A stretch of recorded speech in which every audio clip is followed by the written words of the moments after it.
April 26th. You know your teams, you know your missions. No mistakes. No do-overs. Look out for each other. This is the fight of our lives. He's pretty good at that, right? Avengers Endgame. Rated PG-13. Tickets on sale now.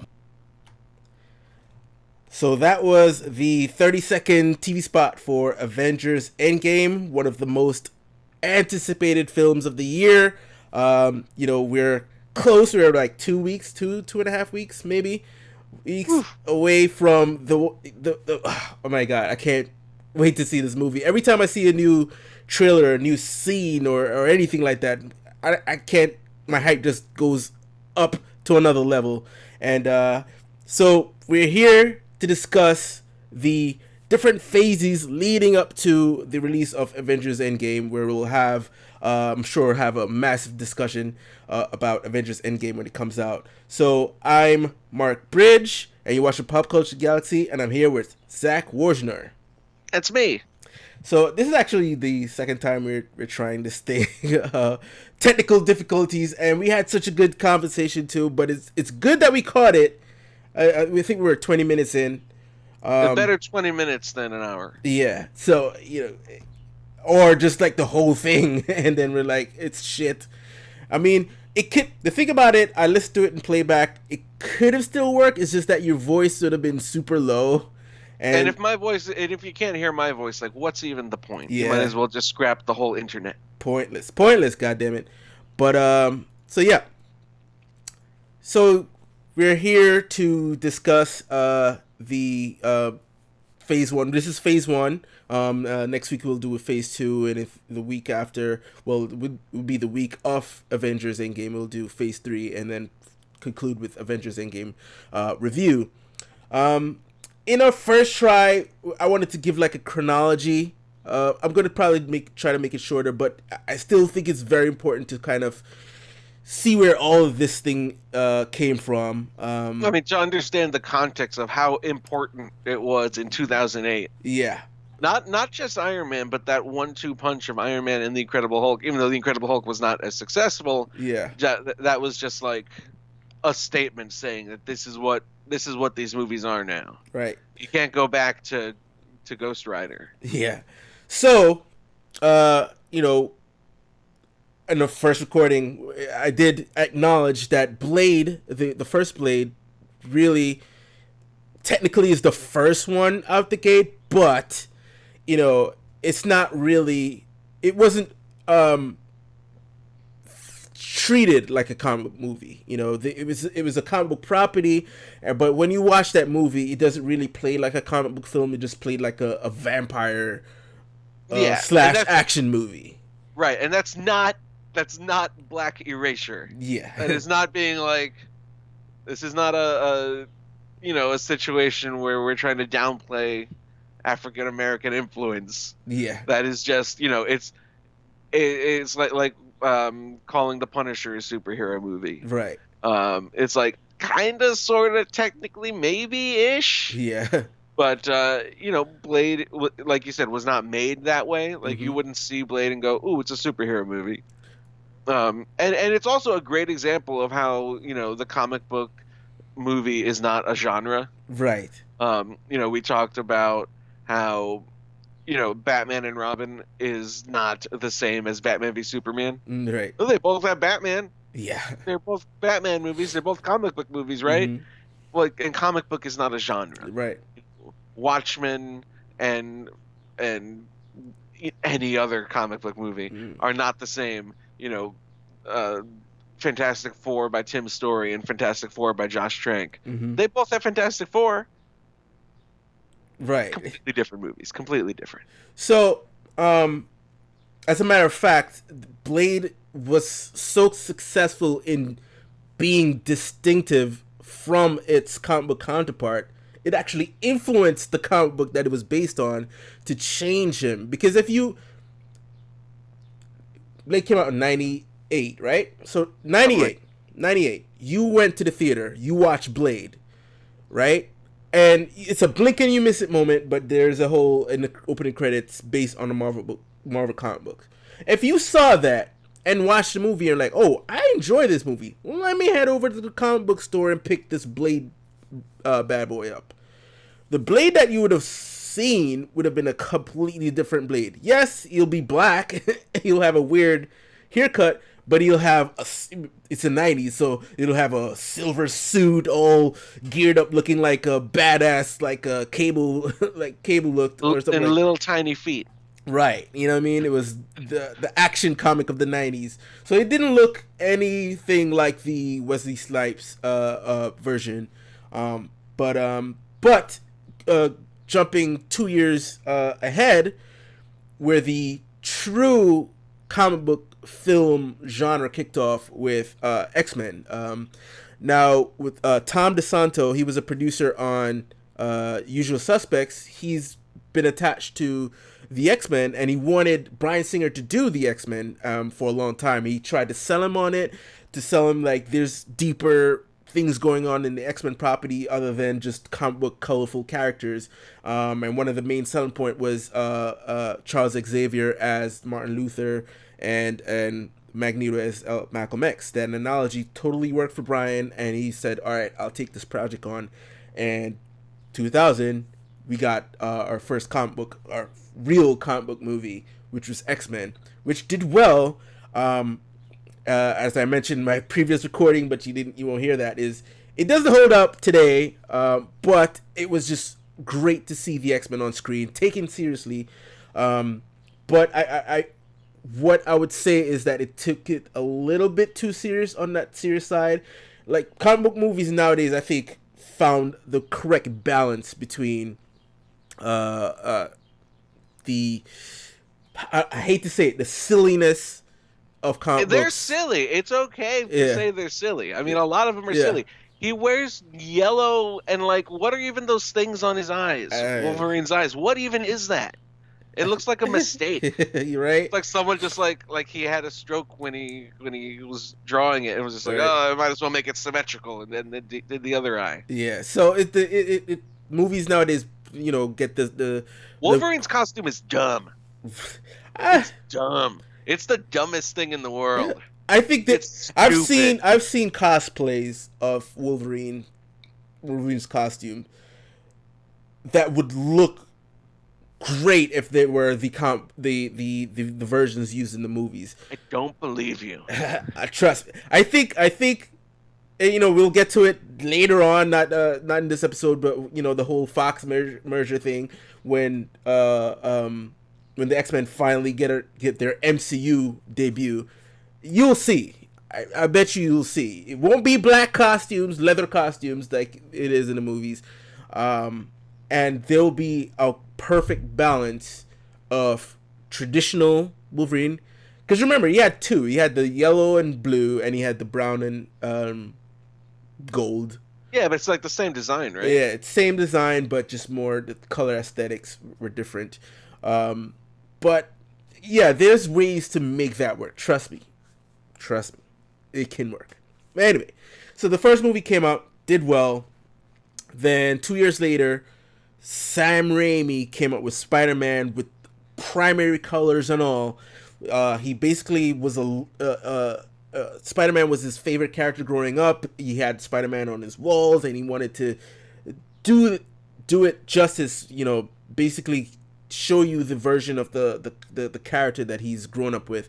And he managed to do it. Like, as a matter of fact, if you go back and watch Spider-Man and Spider-Man 2, they play more comic booky than movies nowadays. Like, oh yeah, transitions. I think, if I'm not mistaken, there's some transitions in it, like spinning things in it, or not as blatant in your face, but there's some of that in there. Oh no, there is some blatant. There is a scene in Spider-Man 2 where like a girl, like a secretary or something, is like screaming, and she just runs right at the camera. Right. Yeah. Oh yes, screaming. I remember that. I think she might even have her hands on her face. Yeah. And then it just cuts to the next scene from that, and I was like, wow. Okay. Yeah. So. Alrighty. So. If you say so. So basically Spider-Man was edging that needle. So this is campy, this is serious. I would say the first two Spider-Man movies was, like edging more to this side, but it was still good enough. Like it still took the serious parts serious enough for us to enjoy. And I will still put Spider-Man 2 up there as one of the best comic book films of all time. It's still up there. Even though maybe if you watch it now, there's probably some stuff you're like, oh, yeah, that's really silly. But I enjoyed it. So Spider-Man did well. Then Manhattan's famous L trains. Then X-Men 2 came out, which was a vast improvement over the first one. It was on the road to being, the X-Men that we wanted. They had a little bit more budget. It was a longer film. Still, it has one of the best openings of a comic book movie. It's right up there with the first Blade with the club scene. That Nightcrawler attacking the White House was just amazing. I just loved it. So yeah, I think out of all the old X-Men film, X2 is still the one that holds up, and I think not necessarily because of the special effects, but I think because of the story it was telling. It could still follow that story from beat to beat, and still feel like it's something that could resonate now. So yes, I loved X2. Spider-Man 2 came out, did a lot of buku cash. And then Spider-Man 3 and X3 both kind of critically went downhill, even though they made the most out of their predecessors. They made the most out of those. Bryan Singer left the X-Men project. That's why I didn't do X3 to do Superman, which I mentioned from the previous recording that I think that movie really holds up now. I watched it like maybe a month ago and it was really good. Like it's very derivative of a Dick Donner movie, but that was the point. What's his name? The composer and editor, John Oatman or something like that. He did the score. He had his own flavor to it, but it was very much sounded like a John Williams score, which is amazing. So yeah, that movie, like, it may not have been as action packed as Man of Steel, which I enjoyed, but I know you didn't. I've got issues with it. But it may not be as action packed as the Man of Steel. Not enjoy it. It's but I think it was, for the movie that Bryan Singer created, I think it was a very enjoyable experience. I wish that we got a sequel to that movie, but never. Sadly, it wasn't meant to be. Right, because they could only do a sequel to Batman. Could you imagine if they were doing sequels to Batman and Superman at the same time? Whoa, right? Too much. Talk about superhero fatigue. Right. Speaking of that, imagine having two superhero movies in 1 year. I can't. Oh, my vapors. It's right around that time, 2005, 2006 area, where the whole talk of superhero fatigue started to be prevalent. Yeah, because in addition to the movies that we mentioned, there was also, the more B tier stuff, the stuff that Marvel had sold off the rights to, or licensed, I should say. Your Fantastic Fours, your Ghost Riders, your Daredevils, your Electras, and more that I'm not thinking of that have been lost to time. Punisher. But yeah, Fantastic Four was enjoyable. I think Fantastic Four is closer to the comic book, the spirit of the comic book that it managed to capture it. I think people give, especially the 2005 Fantastic Four, a bad rap. Chris Evans is Johnny Storm.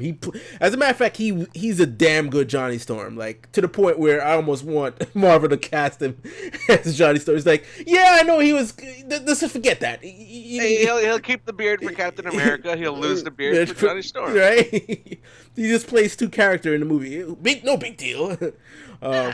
It's like Austin Powers, right? So, but yeah, he was a great Johnny Storm, in my opinion. That first movie was really great. The second movie faltered because of the whole Galactus situation with the clouds. Yeah, But- why didn't he have his silly hat? Right. But Silver Why Surfer was wasn't he amazing. purple?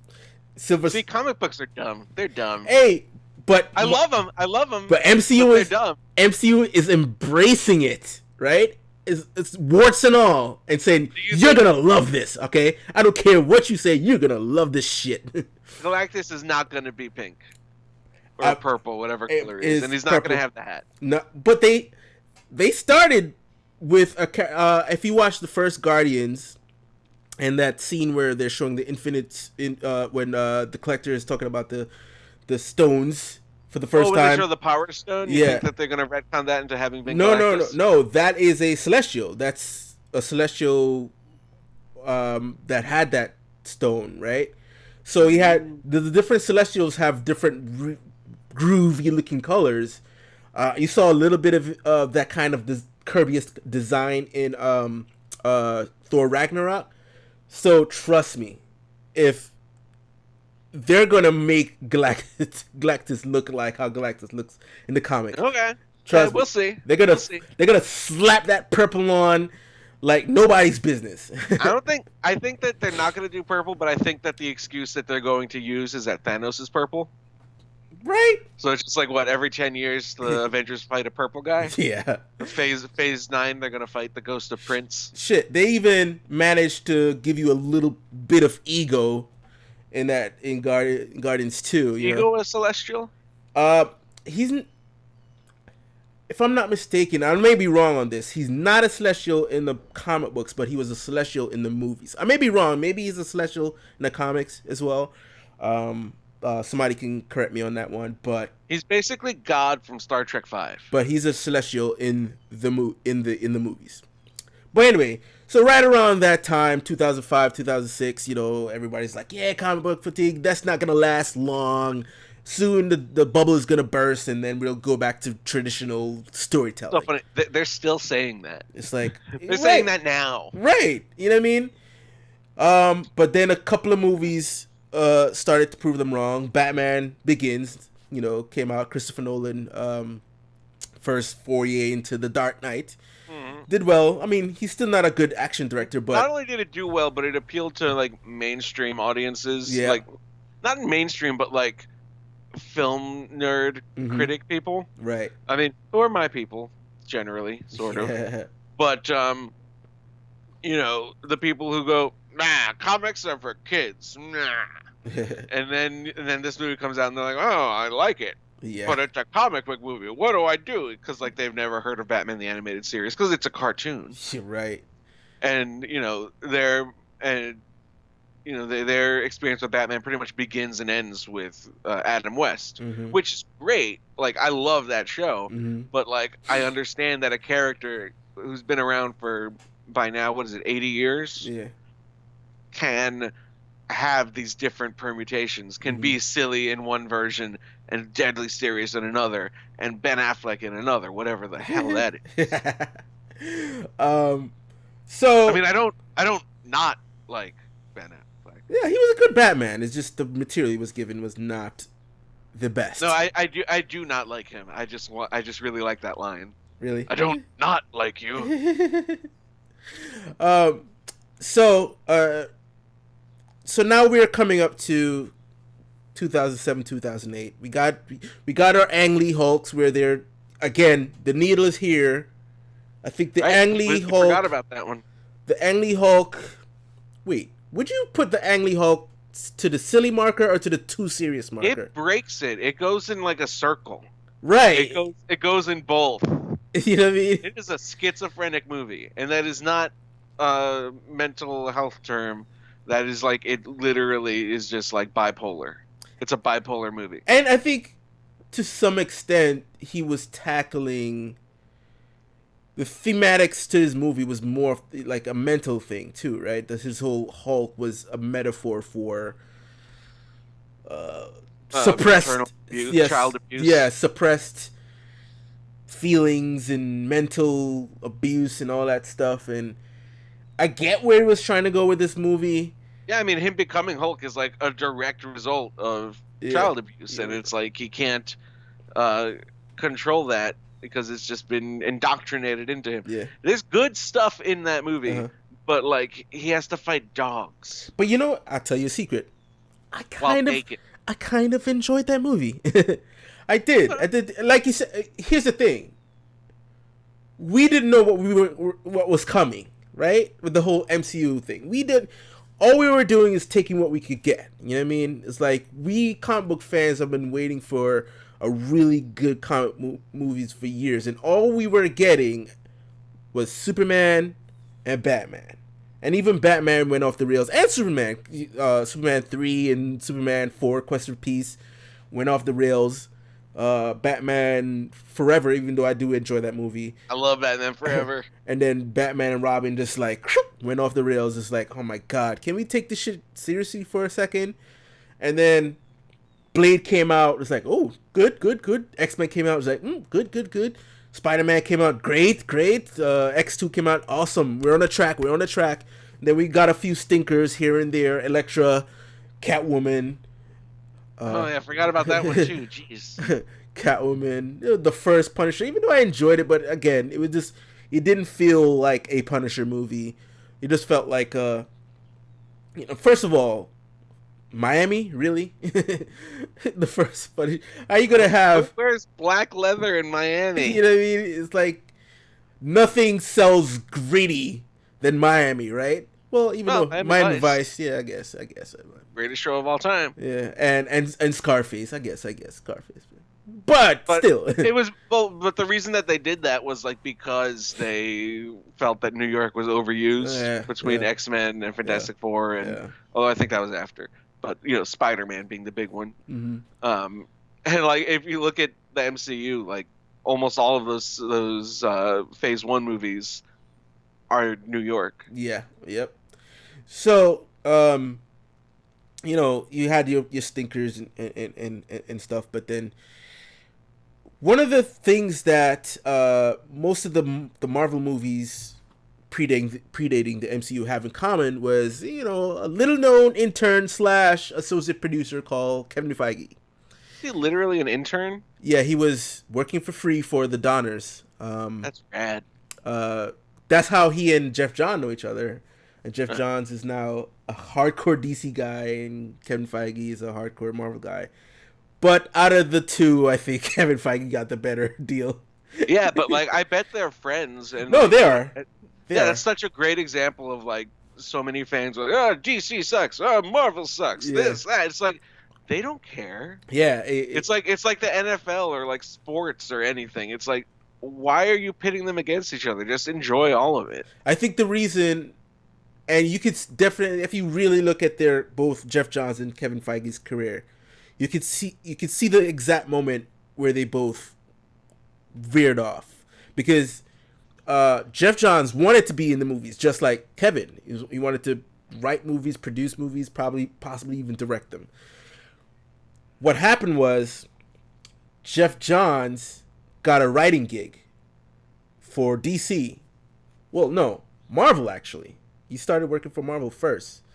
He wrote the Avengers for a time, and I think he was even a writer. No, he did. Yeah, so he wrote the Avengers for a time, while he was still, because he was working for the Donners for free, basically. He's just interning, so you gotta have a side hustle to make some money.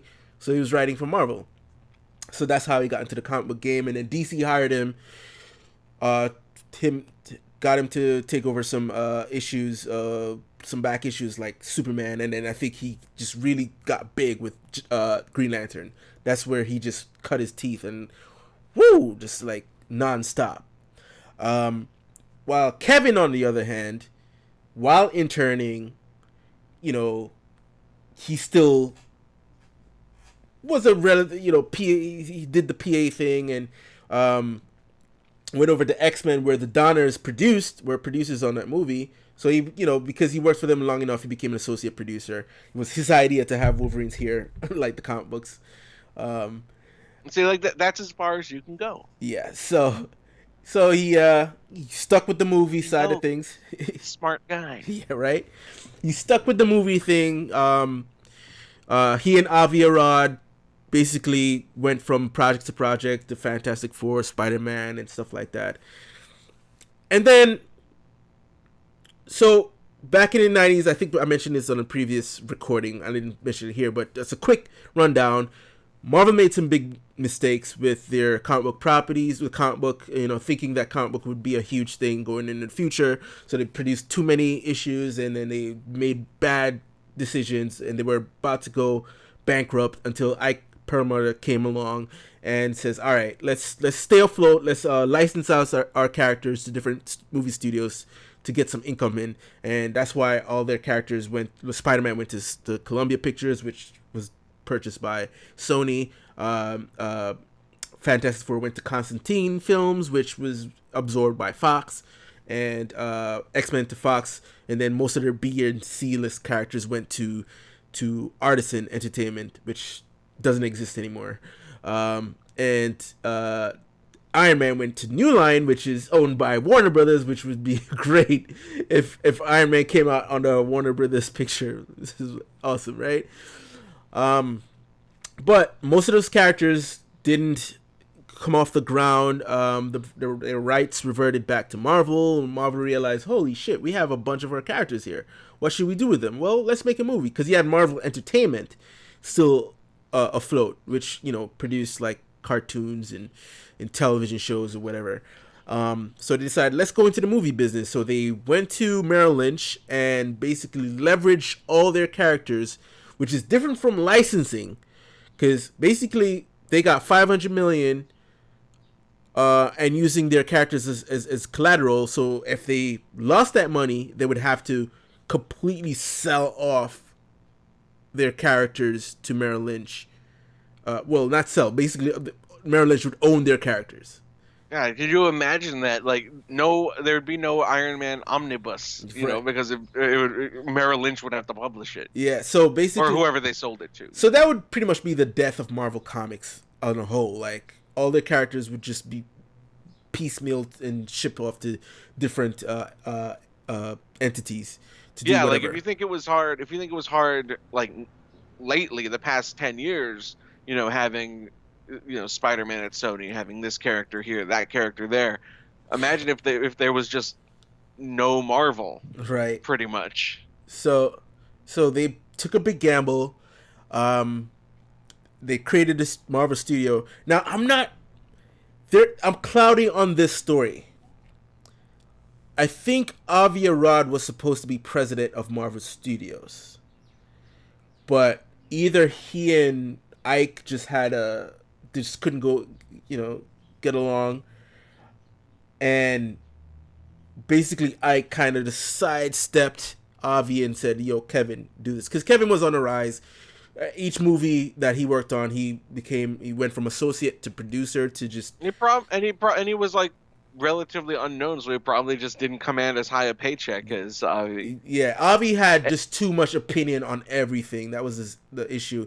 Which is sometimes a problem for him, right? He is a producer. Avi Arad, I think, was one of the reasons why Spider-Man 3 did not do as well critically, because he's a toy guy. Avi Arad sells toys, and he knows that. And the thing is, both Ike and him are from a toy background.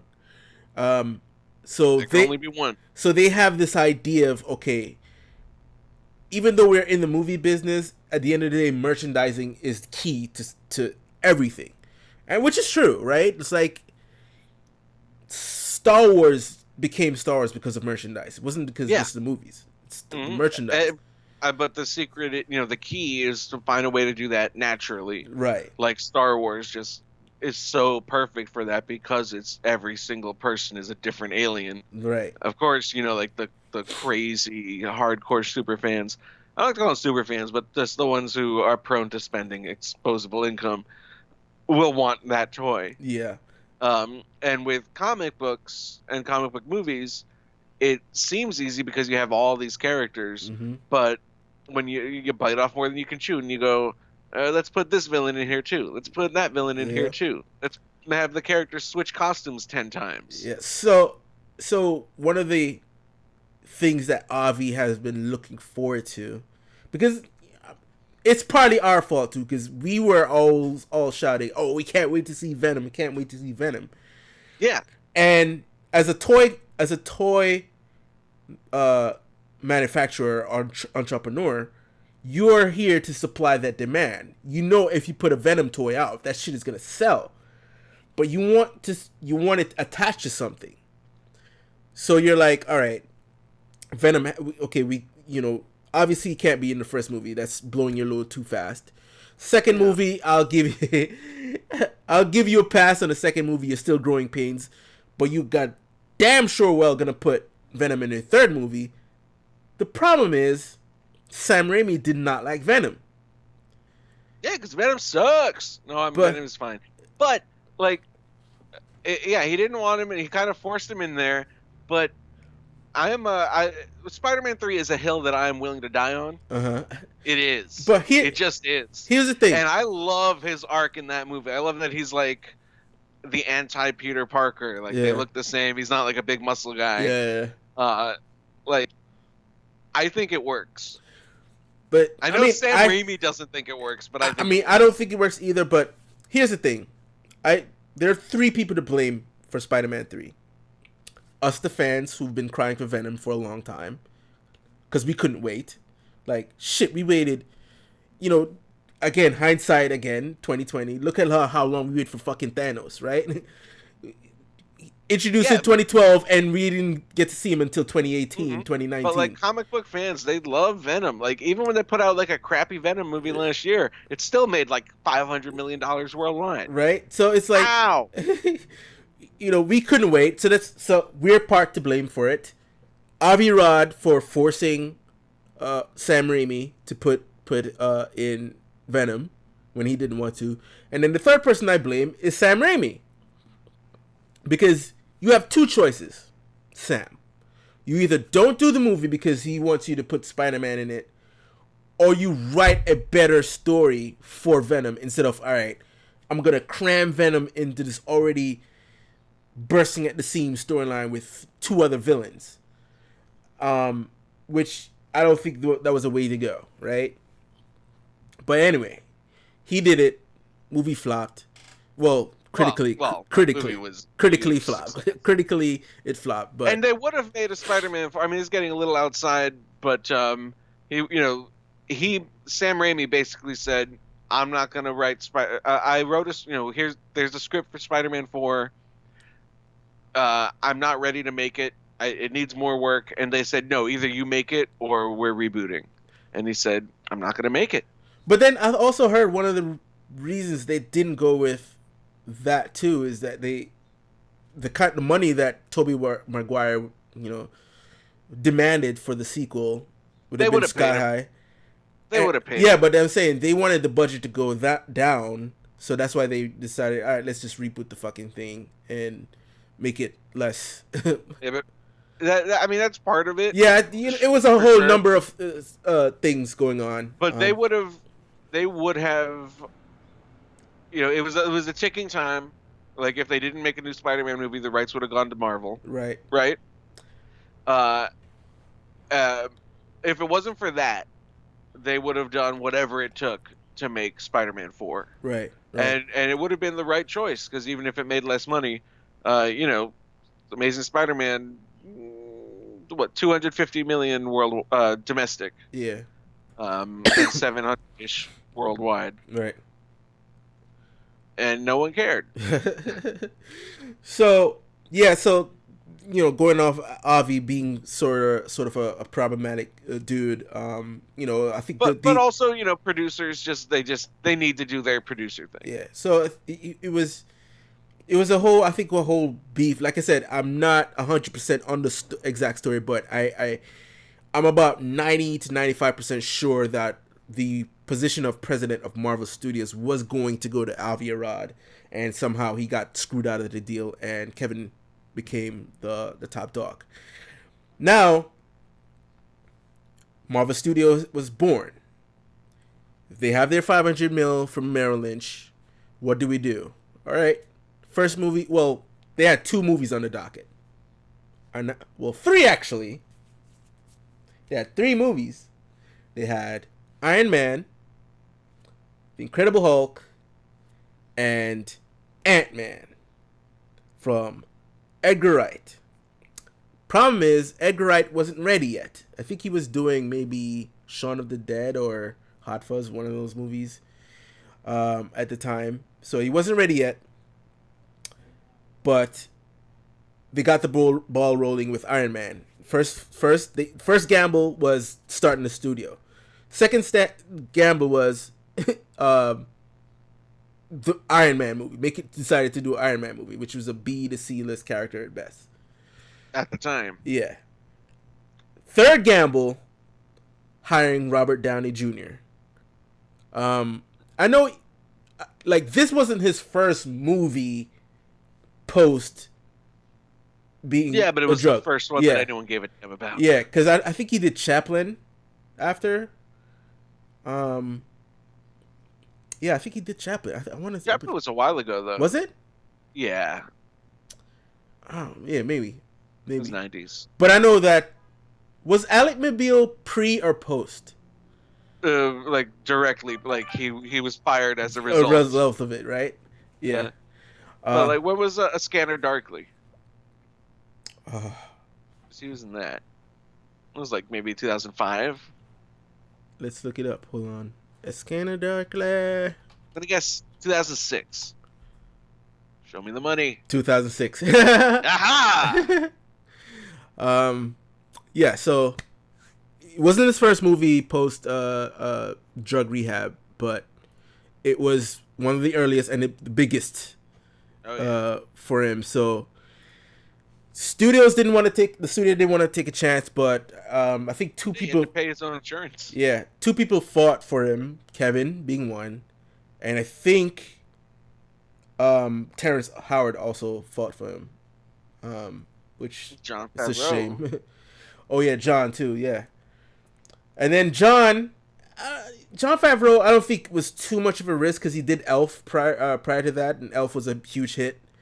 So I wouldn't call him a risk, but again, he's still not a big name director. You know, like at the time, you like a selling point would be like they're not from John Favreau, director of Elf. they weren't doing that. They weren't selling the movie on Elf here. But No, they sold the movie on that character.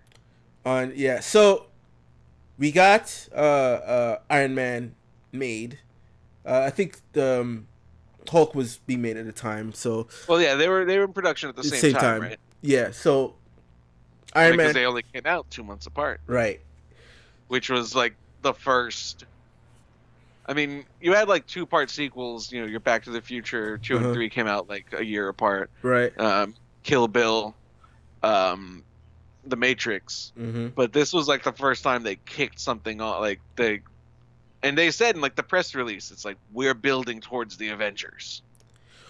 Well, I mean, did they say that though before? Like, or was it where they trying to keep that at wraps? They might not have said literally the Avengers, but they said like we are building we are building a shared universe. Yes, I remember them saying anytime they asked prior to the movie coming out that if there's a chance that they could make the Avengers, and the thing is, Kevin Feige still to this day kind of answers the questions the same way, where it's like it sounds we're like working on this movie right now. We want to make this movie the best movie we can make it, but in the future, who knows? Yeah, right. It sounds like he confirmed something without confirming something, and I tell you, the whole thing about how everybody keeps, and it's annoying me to this day when they're writing up. Kevin Feige said that the any trailer shown from Avengers Endgame would be from the first 20 minutes of the movie. Everyone is saying it. Everyone is writing up. Beginning of article, he said this, he said this, he said this. He didn't say that, right? Some guy neither confirmed nor denied. Some guy, and I saw the interview, said that he heard that they're limiting the rumor was that the trailer any trailer shown will be just from the first 20 minutes. So he asked Kevin Feige to confirm if that's true. What Kevin Feige said was that we always try to come up with creative ways to market our films so that to hide the biggest surprises. We don't want everyone knowing things. So we're trying to come up with unique ways to market this movie. And I think going forward, for any material you see with Endgame, will reflect our unique approach of marketing the movie without giving it away. Never did he say, yes, you're correct. The trailer, anything shown will be from the first 20 minutes. Because I can pick out a couple of scenes in the earliest trailer that I'm sure did not come from the first 20 minutes of that goddamn movie. You know what I mean? So Kevin Feige has really like a really smart way of sort of tricking people into thinking he confirmed something. So I think it started from even then where people are expecting an Avengers movie, but he never once confirmed that an Avengers movie is going to work. It's like, okay, we are going to focus on this movie. If it works, who knows the possibilities we may see an Avengers down the line. And he exactly how he always answers his questions. And I remember, no, I wasn't there, but you know, back in the days when you could get away with pirating Comic-Con footage. I saw the very first trailer to Iron Man and the crowd reaction to it, like, oh my god! I think that was like the pin being pulled from that grenade of being in the golden era of comic books, where people saw Iron Man fly for the first time and that jet flying across it. It was like, holy shit, we might have something on our hands here. Yep. So, in 2008, a movie called The Dark Knight came out, right? I think it came out. Wait, The Dark Knight came out? Yeah, in 2008. With Robin? No, that's The Dark Knight Rises. No. The Dark Knight came out with Robin. Huh? Like The Dark Knight came out of the closet. Oh, yeah. Thank you. I'm here all day. Thank you. So anyway, The Dark Knight came out. You said it again. The movie did well. Gangbusters. Heath Ledger, he passed away. I want to say, was it months or a year? A year before the movie came, months. But his Joker like blew everything out of the water. Like before that, the only time we thought about Joker was with Jack Nicholson for live action or Mark Hamill for animated. But he just brought a new dimension to Joker that just blew everyone's minds. And so for that summer, for a long time, we thought that summer belonged to The Dark Knight. But I think, was it July? It was like mid-July. When did Iron Man come out? Iron Man was May. Iron Man was Batman came out after. It did? Oh, yeah. Oh yeah. Right. From like 2007, with Spider-Man 3 onward, with one exception, no, two exceptions. 2014, Captain America: Winter Soldier was April, and 2009, where there was no Marvel movie. Right. Right. Yeah. The first weekend in May has always been a Marvel movie. Right. Although they're changing that now because it was the whole Avengers international release thing. Yeah. So yeah. So you're correct on that one. So yeah. May 2nd was the release of Iron Man. And the thing about it is, what really got people's attention on that movie was Robert Downey Jr.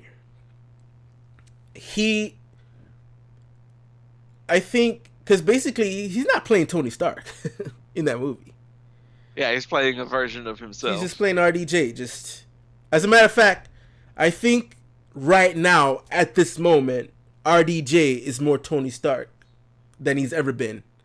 With him being super rich. He's being super rich right now. He can make his own Iron Man suit. The clothes that he wears basically is the clothes that Tony Stark wears in the movies. The glasses, the suits, the jackets. He basically just says, "Hey, I'm playing myself," which is not a bad thing. I'm not saying, RDJ's not a bad actor at all. Like, we've seen him do great work, but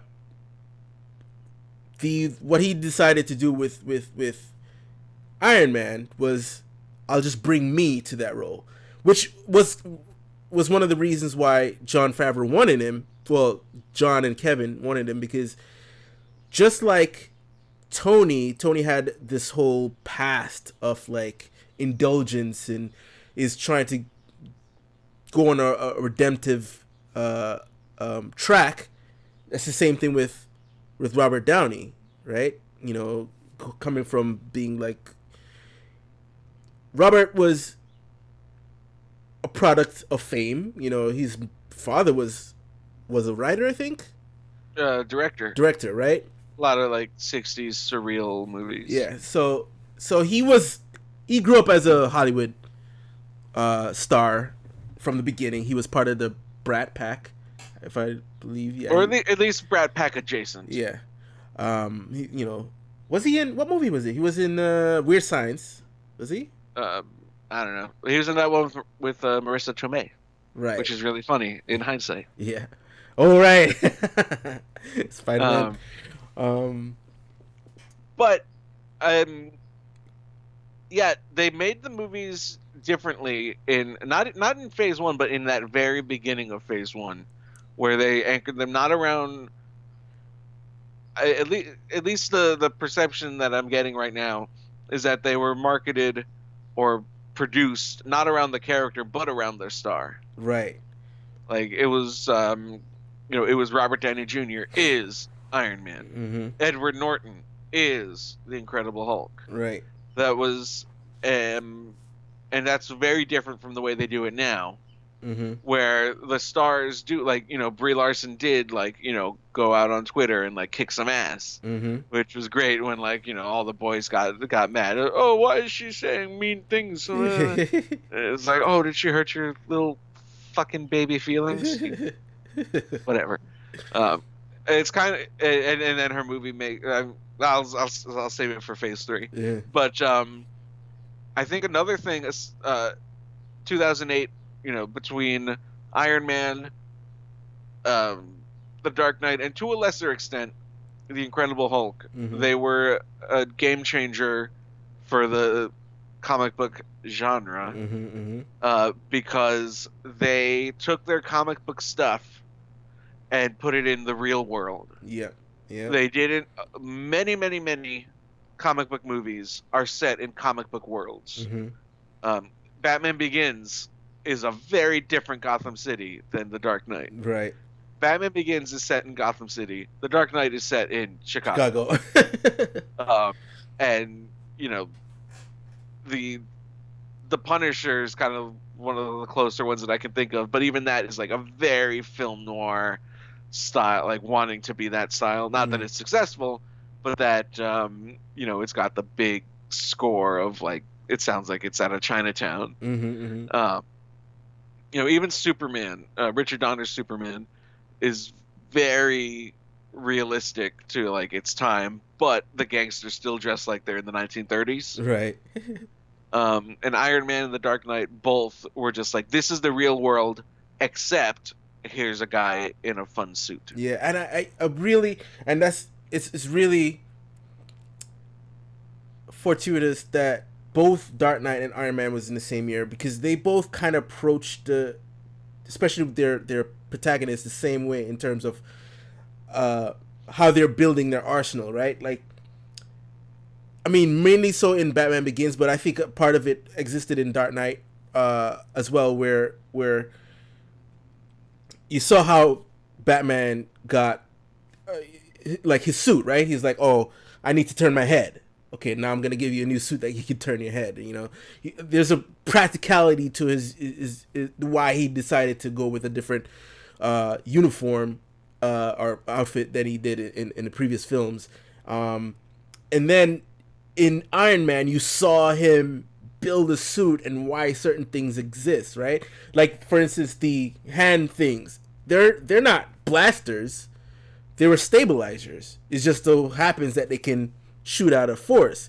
Now, nowadays, he's actually putting some blasters on it, but before it was just really stabilizers, right? So you had that sort of real world application to everything in it, to the point where Iron Man was so, I don't want to say so realistic, but approached so realistically that when it came time to do Thor, which we'll get to in a bit, you started to think, wait, how can gods exist in that universe?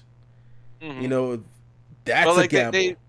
They did baby steps, but even then, like there is backlash against the Thor movies, and not necessarily because they're lesser, because I really don't think that they're lesser. Yeah, I know that there's a lot of hate for Thor 2, but like I like that movie, right? But it's because it embraces the it straddles both sides, where it's set partly in the real world and partly in Asgard. Yeah, and Ragnarok to some degree didn't get that, partly because it was a lot more like Guardians of the Galaxy, and partly because like they just cut the Earth stuff completely. Yeah, and it fully committed to the cosmic side. Right.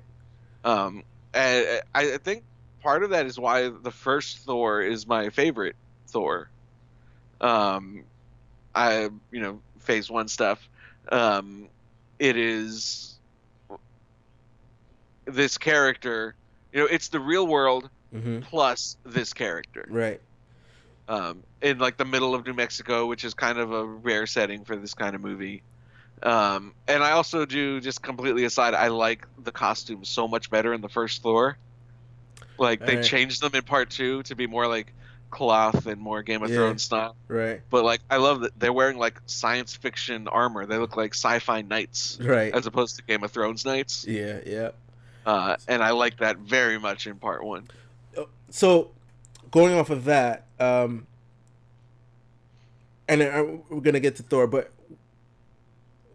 with Thor, it was like, I think the first sign of Kevin deciding to go with a director that, because like how we said, they craft the movie around its stars in the earlier.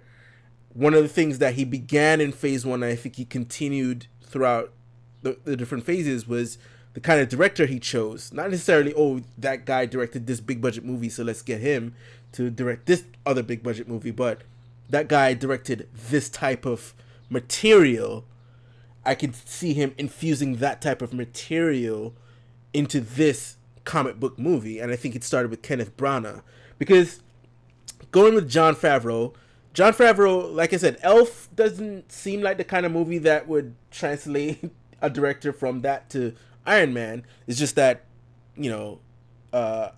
John, I think, maybe just had the pedigree. I think a lot of the vision for the first Iron Man comes from John. Right. I think it comes from John more than it comes from Kevin. Yeah. So, and that's why, we give John a little bit more credit to kickstarting this whole thing. And why he's still credited as, executive producer on Infinity War. Yeah. Presumably Endgame. And then, but going off, and this guy's French, I think, or no, he's from Canada, but he's French Canadian. I might be butchering his name here. Louis Leterrier. Leterrier.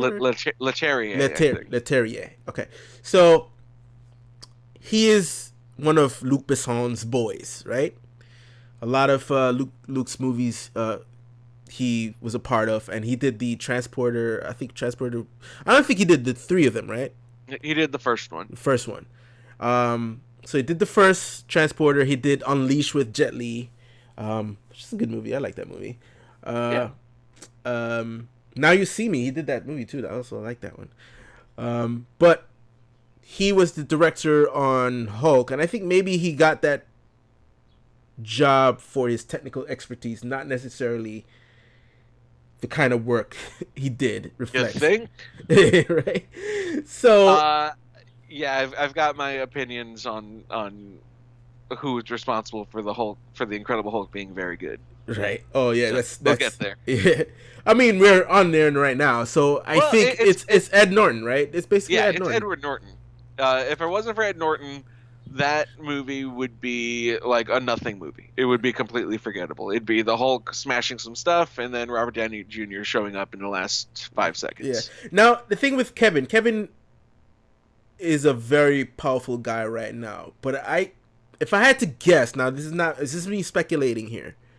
If I had to guess, even though he had a very high position in Marvel Studios, he didn't wield the kind of power he wielded. Right, then. because he didn't have the track record of success behind that he does now, and that he did, 5 years ago. So he really was relying on his directors to really see, not only his directors, but his talent to really craft this thing for him to see where he can go with it. And I'm sure if he had a do-over, he probably wouldn't have went with Louis. I don't know if he would he have made the decision to go with Ed Norton again, though? I wish that if they had, I like Mark Ruffalo very much. I bet he's a great guy. Mm-hmm. I would die if I would sacrifice my soul if I could get Edward Norton in those movies. Yeah. I want to see his, he's like this little shrimpy guy with so much rage. Mm-hmm. He's the perfect Bruce Banner, whereas like Mark Ruffalo is already kind of hot and like broad, barrel chested and stuff, and it's like doesn't really look like Bruce Banner. Bruce Banner's like a shrimpy dude, right? But the things that Edward Norton did with that character, there is so much potential. I'd love to see him, his swinging ego. Mm-hmm. Like his Edward Norton's ego, right? Go toe to toe Tony Stark. Right. That's just, I love that it's still canon. It's just a recasting, but it's clearly a different interpretation of the character. Like, do you still think because I think one of the reasons why they've kept Tony and Bruce together throughout these movies is the chemistry he had with Mark Ruffalo.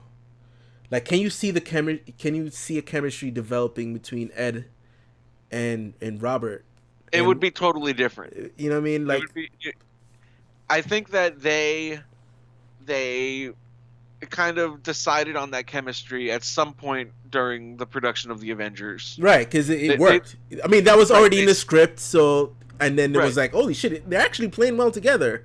Let's like that version of it. the Hulk was written by Joss Whedon. That is Joss Whedon's Hulk. Right. And has continued to be even after Joss left the MCU. Right. Is he credited as a producer on Infinity War? Who, Joss? Yeah. No. So like he's completely washed his hands of it. Yeah. And we'll get to that in yeah, phase 2. But it would just be a completely the whole movie would be different. Mm-hmm. But I could see Kevin Feige being Edward Norton saved this movie. He made this movie special, but I can also see him wanting to take over the movies that we haven't made yet. Mm-hmm. And so I think that's why part of why they ditched him. Edward Norton himself said that the scene that they shot and cut was the reason that he didn't return. The scene where it's in so the snow, funny. in the snow, Yeah. that's the snow scene. Well, part of that's not even on the DVD where he shoots himself. Right. Like there's a version of that on the DVD where the snow, and I'm kind of like, whatever, I don't care about that scene. But there's a version of it where he kills himself, but then the Hulk, saves him from dying, and that is even mentioned in the Avengers, because it would have been such a good scene. He says, "I put a bullet in my mouth, and the other guy spit it out." And it just doesn't. and I think Edward Norton said, they took that out. So if I stay with this, I'm going to have to play by their rules, and I don't want to do that. Right. And so kind of now that I think about it, kind of that scene and like the ending of The Incredible Hulk, where he basically has an epiphany, is their way of kind of saying that's why he's Mark Ruffalo now, Yeah. because he's had that transcendental meditation epiphany. So now he's Mark Ruffalo. But yeah, I think The Incredible Hulk is probably the most, if not one of the most underrated MCU movies. It's ignored by a lot of people. Say, oh, you can ignore it because it's a different actor. I'm kind of guilty of that too. Like, and like that's fine. Yeah. But like if I'm doing a whole marathon, I was like, yeah, I'll skip it because it, in the grand scheme of things, because number one, the movie itself played as not an origin story, like as a matter of fact, it's almost a pseudo sequel to the Ang Lee Hulk. Like you could actually transition from that movie into this. There is if some you wanted weird interplay there because it says that he's been missing for 5 years. Right? Did they say it's 5 years? Yeah. Right. So he's been the Hulk for 5 years, and it's been 5 years since the Ang Lee movie. Like you can see like little seeds of when it was a sequel. Right. And he's in South America, which is where he ended in that movie. So like there's that too, like little things that don't make it a sequel, but that at one point in the film's development did. Right. So yeah. So yeah, when the movie, it's funny, right? How Marvel said they were stepping away from doing origin tales.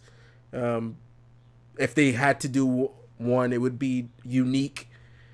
But in Phase 1, they had a movie that didn't play like an origin tale, I think that's because of Edward Norton.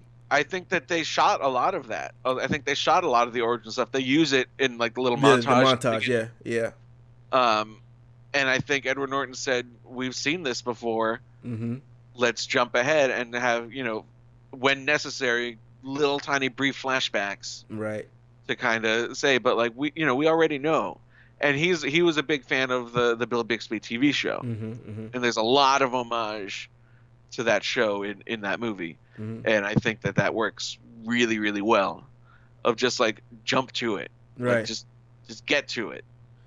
Don't do the Amazing Spider-Man where it's only been 5 years, or 4 years in that case. Well, 5 years for that reboot. Yeah. And we're seeing the same stuff that we only just saw. And Edward Norton rightly, there's a degree of speculation. I feel like I heard it or read it somewhere, but I think he said, "No, let's rewrite this on the day.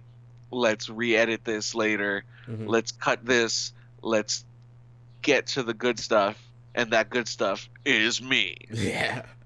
So like it's a case where uncontrollable ego can be really good for a movie. Yep.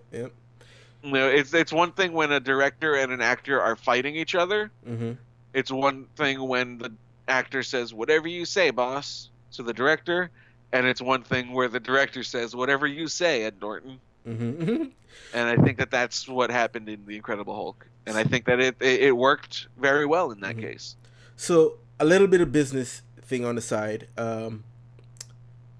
So prior to Disney acquiring Marvel, which happened around 2011, the deal to distribute these movies was struck with Paramount. So Paramount agreed to distribute the films, I think stateside. I don't know if it was a global thing for them, but I know stateside they agreed to distribute it. They might have to distribute it with someone else worldwide. But with the exception of Incredible Hulk, all films prior to the deal was distributed by Paramount. There's a whole deal with Universal, which I think is completely different from the whole deal with Spider-Man with Sony and X-Men at Fox. Universal, I think, partially owns the character. That's why they don't have to. It's not an in perpetuity deal like with the Fox stuff and Spider-Man stuff. It's we own it forever. Fuck you. It's what would have happened with the whole Merrill Lynch selling off of stuff. You know, Yeah. it wouldn't have been theirs. Yeah. So, Universal distributed the film, but basically, the reason why you haven't seen a Hulk film since is because, especially with Disney purchasing Marvel, and they distribute movies here and abroad, worldwide. That's their thing. They're a distributor. They're a financer. They're everything. They're one-stop shop. Disney.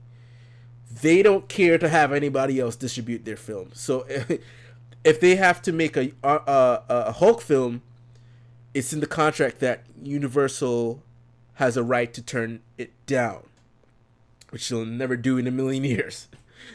So that's why we haven't seen a Hulk film. I don't know if that's the same thing with Namor as well, because I think they're partial owners of Namor. Again, contracts is wonky on that front. So that's why we haven't seen a Hulk film. Now, Hulk and Iron Man came out same year, 2008. Iron Man did better than Hulk. Hulk did roughly around the same as the Ang Lee Hulk. I think it was kind of as an underperformer. Yeah. You know, even though it was, I guess, a lot more of the Hulk that fans wanted to see instead of this whole emo shit that was going on with Ang Lee. It just, I guess, people weren't motivated enough to see Hulk movie. And it was too soon. It was, you know, there was confusion as to whether it was a sequel. Mm-hmm. There's some weird, you know, it was a different time in Right. 2008. Now, But they were able to understate how it underperformed right. in comparison to how well Iron Man did, because Iron Man had a lower budget than Incredible Hulk. And I wonder how much of that Universal bankrolled. You know, even though it was Marvel Studios, like, did they pay for any of it? No, I think they only did distribution on it, or maybe either they did pay some of it, or even though they have distribution rights, I think they still get a little bit of kickback on points for the film, because of the nature of their ownership of the character. Again, these are not. It's to this day, it's still not public knowledge, which is strange.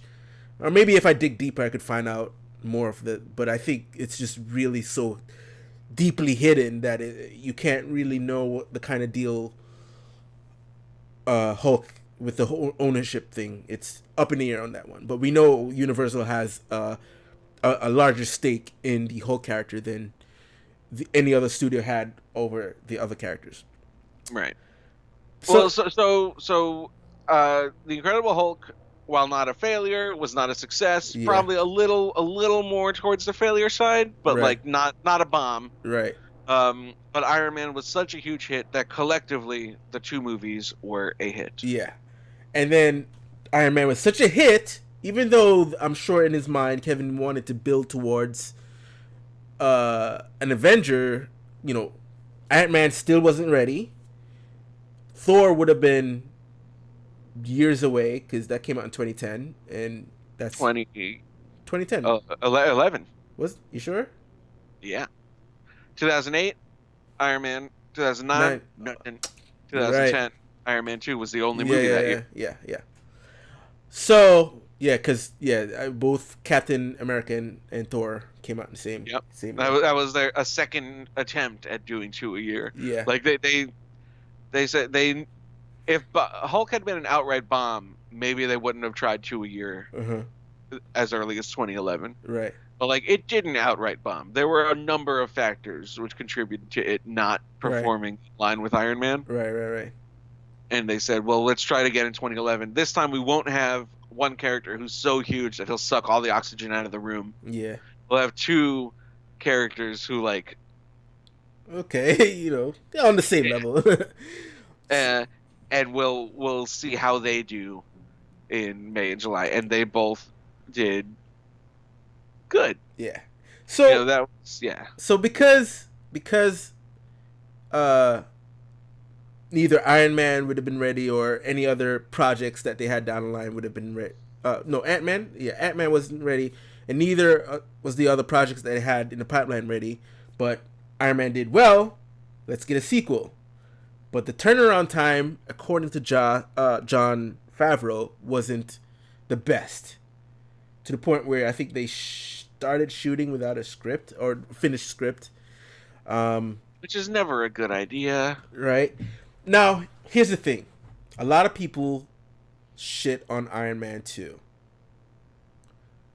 I actually enjoyed Iron Man 2. The only thing I love it. The only thing I didn't like about Iron Man 2 is the way how that last fight happened. You know, it was just like start finish. Was whoa, what? You blink and you miss it and it's done. And I guess maybe they cut out a lot of Whiplash's I think of all the arc. MCU movies, Iron Man 2 is the one that I would most like to see a director's cut. Right. I would like to see a lot of that Mickey Rourke stuff put back in. Mm-hmm. And I guess, and that's the thing. So Iron Man ended with our first promise of, oh, this Avengers shit is real with Here to Nick talk Fury. to you about the Defender Initiative. I mean, The Avengers. yeah. And then, so everyone was, holy shit, it's happening. It's happening. So Iron Man 2 really sold that. Now, a lot of people are saying, okay, half the movie is taken over by this Avengers tease, and that's what derailed the movie. I don't think it derailed it. I enjoyed every single Avengers tease in that movie. I mean, 2010, I was, 19? Okay, so I wasn't really like a kid, but I was like super like, oh man, they're setting it up. Yeah, they're setting right? it up. Like, They're gonna knock it in 2 years. I didn't mind it. It was the introduction to Black Widow, Scarlett Johansson, which I think was going to Emily Blunt, was supposed to be Black Widow, but That's cool. I kind of like Scarlett Johansson does seem a little young for the role. Yeah. Like she seems good for the role now. Right, right now, but yeah, she was. But you know, even with my limited knowledge of comics, I was always like, I thought Black Widow would be older. Yeah, so, and you know what? Here's the thing, right? We, you know, when you go with talk about films and the actors we eventually got for certain roles, and can't imagine that actor not being in the role when you hear things like, oh, so and so was originally supposed to play this character, you know, kind of like Hugh Jackman. It was originally supposed to be Dougray Scott, who was supposed to be Wolverine. Glenn Danzig. But what happened was Mission Impossible 2 went over schedule, so he had to drop out. Who else? You had Neo. Neo was originally supposed to be Will Smith. Will Smith and Morpheus was originally supposed to be Val Kilmer. Jada Pinkett actually tried out for Trinity for that scene. For that one. Didn't That get would it. have been sweet. And I think even at the time too, when Will Smith turned it down, they approached because Joel Silver, you know, had a working relationship with Sandra Bullock from Speed, I think, and I think even from The Net. She was originally they considered her to play Neo, but didn't work out. Wasn't Tom Cruise attached to be Tony Stark at one point? Yes, he was. Even though I think he eventually came out and said it wasn't as close as people make it out to be. His name was basically in a hat. Yeah, but it didn't come to fruition. So and Love then to see him pop up in one of those. and then you know you get the actors actually play the role, and you're like, oh my god, I can't even see anybody else as that role. I love Scarlett Johansson. I think she really did a great job being Black Widow, coming in from not being one of the top choices, and she made it her own. But I think Emily Blunt would have made I wouldn't say better, but a distinct enough Black Widow that we wouldn't have mind seeing that Black Widow either. I actually Isn't there a villain Black Widow that she can be? in the Black Widow movie coming out a couple years? They already cast her. What's her name? The chick from Wrestling with My Family, already as a. Oh, okay. Yeah, so that's already taken. People, as a matter of fact. Wait, which one? The young lead or Lena Headey? The young lead. Lena Headey. Oh, okay. Yeah. I forgot her name right now, but Emily Blunt was so close to being Black Widow that she even said she'll work with them in the future if there was a role. And for the longest time, we thought she would have been Captain Marvel, but didn't happen either. Hopefully, I'm holding out for Sue Storm. Her time will come. It'll happen. her and Anson Mount. Yeah. Oh my God. That's like, you know what? I would go with either Anson or John Krasinski as Mr. Fantastic. But Anson Mount, when I was watching him on Star Trek, the way how he acts like on Star Trek, that's Reed Richards to a T. I think that they should sell him hard for an Emmy for Star Trek. I think he is amazing on that show. He's pulling it off. Like he's been one of my favorite actors for a while because I used to watch him on Hell on Wheels. I didn't watch Hell on Wheels, so my introduction to him was unfortunately Black Bolt in Humans, and he didn't, he couldn't talk in that, so I don't really know how. So when I saw him in Star Trek, I was like, I watched all 8 episodes of that. I mean, it's okay. Yeah. It's a middling show. It's not the disaster. No. But it's not a middle. It's not the. It's a middling. But it's a little less than middling. But I like Anson Mount so much that I watched the whole thing. But the show, I think Marvel could retcon that show. Never coming back. Now that they got now that they got X-Men. X-Men, right? And Humans were all like.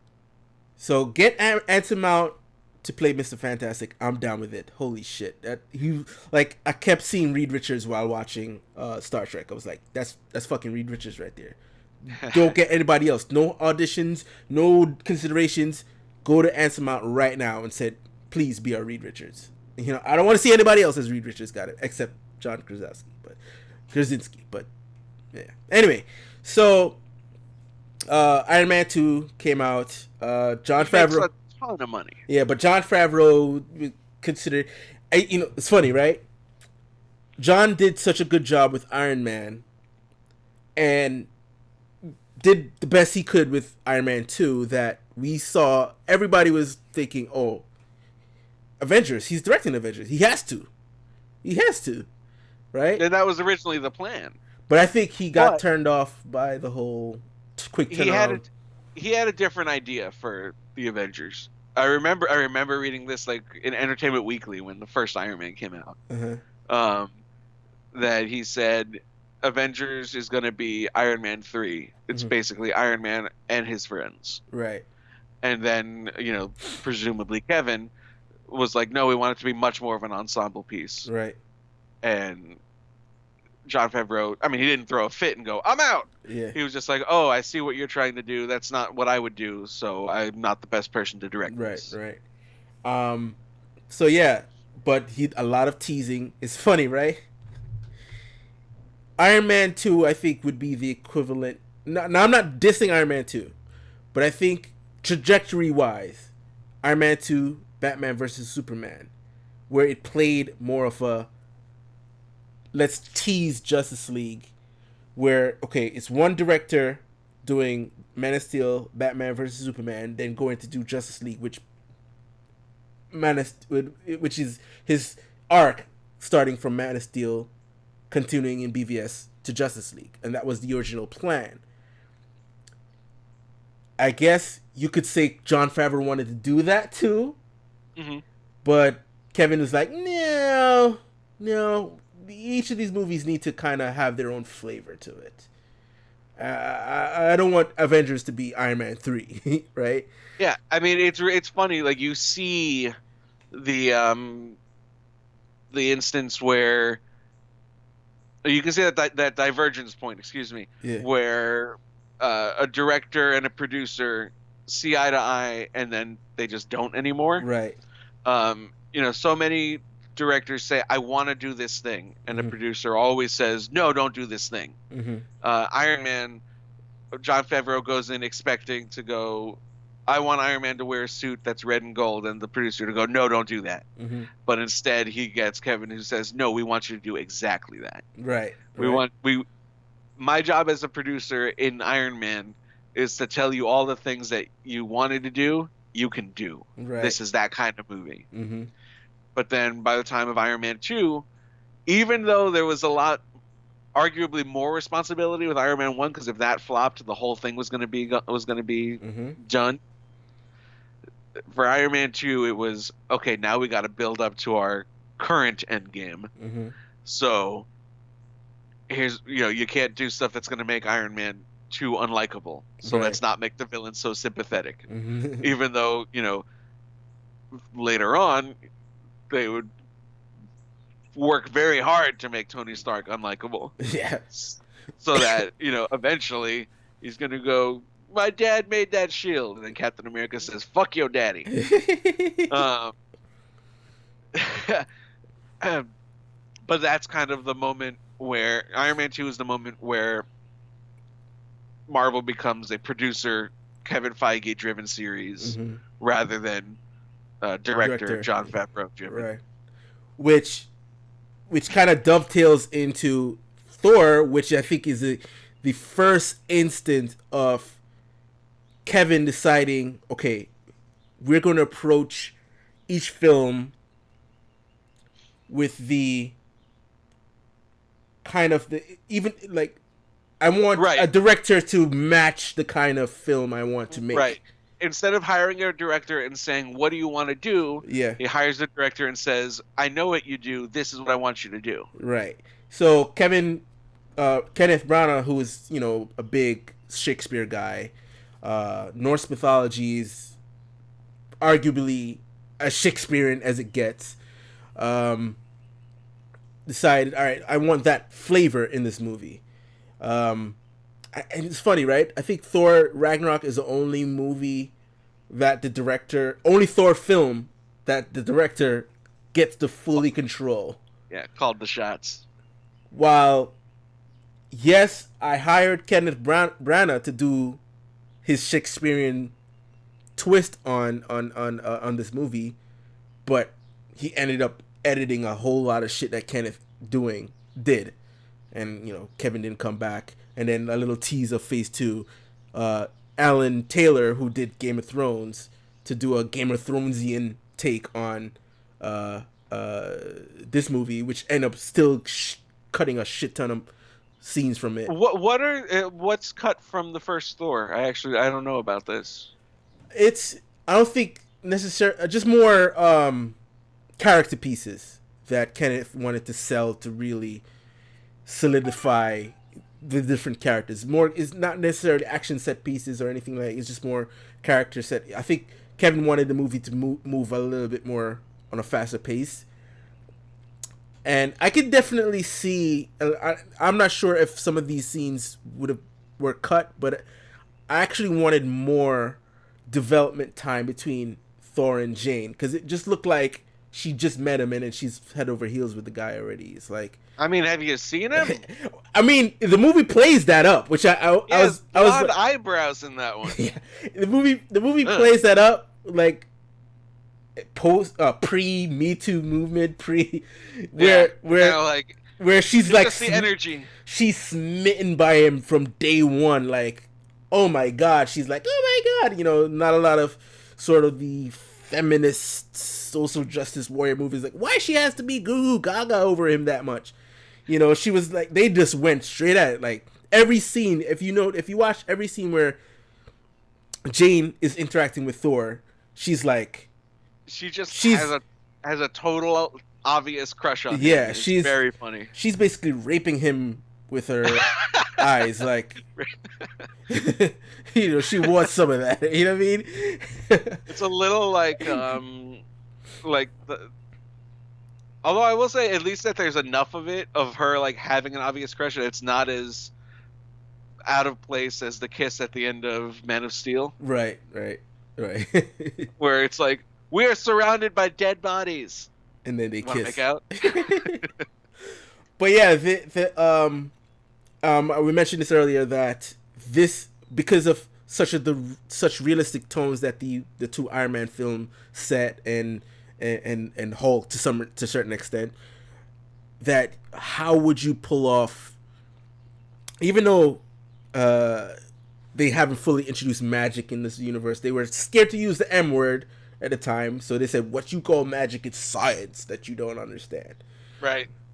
And instead of it being they're gods, they're just aliens that prehistoric people, which works in Yeah. that movie, and it works for that like stage of Marvel, I Yeah. guess. So it's Yeah. So it's Marvel just easing you into the MCU a little bit further, like, teasing you a little bit. Right, And- because you can't dive into the deep end, and because like I still don't know what that Omega symbol is in the yeah, Batman v Superman, and I'm never gonna know what it is. yeah. I think I'm never gonna find out. that was I'm never gonna go back to that. that was the bad decision on. I mean, you could also say, even though I disagree, you could have said people would say the same thing about John on Iron Man 2, doing the whole the plot just cuts immediately, and you have that they're at the donut shop and Fury's talking to Iron Man, is like, the story's on pause. I don't see it that way. It's Iron Man at his lowest, and then someone is talking to him to pick him up, and that leads into him eventually figuring out the new element to heal himself and all that stuff. So Yeah, I do think it works. so to me it works, but a lot of people would equivalent that to the BVS cutting. All of a sudden we're in the future with Batman and the Omega symbol and shit like that. Or let's watch a bunch of trailers for all the movies. Yeah, right. On Lex Luthor's computer. So, yeah, that was a risk with Thor being this larger than life character and getting a taste of the cosmos, a little bit of taste of the cosmos. But it worked. They managed. Primarily, the reason is most of the movie takes place on Earth, so it had a flavor of the writer J.M. Straczynski. He wrote as a matter of fact, his version of Thor was the first time I decided to pick up a Thor comic book and read it from back to front. Like, I fell in love with his take on Thor because it was so grounded. It was, anytime you read Thor previously, like the Walt Simonson Thor, it was just like this very heavy, outwardly take that, it's not very newcomer friendly. I think J. Michael was able to sort of bring it down and boil it down to this simple story that takes place primarily on Earth, brought Asgard to Earth, so we can have like this thing to latch onto. And he played more of a fish out of water in his story, so he brought that story to the movie, which worked, and it was like, holy shit, yeah. That movie was able to take that flavor to it. Again, it's his first movie, so he didn't go big. Kevin kept the budget, I think, minimal. It's like 150. Yeah. So, and it's a newcomer, Chris Hemsworth. The only time you ever saw him was as Kirk's dad. Yeah. Which they've been back when he was skinny. Which they're trying to get back. Which I don't think that movie's ever happening. But yeah, he was a newcomer, and you had Tom Hiddleston, who was originally auditioning to be Thor, didn't get it, but he was good enough to be Loki, which he made a great Loki. It was the introduction to our first mainstay villain that has a sympathetic story that carries out throughout the entire MCU. Not the best movie. Thor, I don't think it's still the best movie, but it was enjoyable for what it was.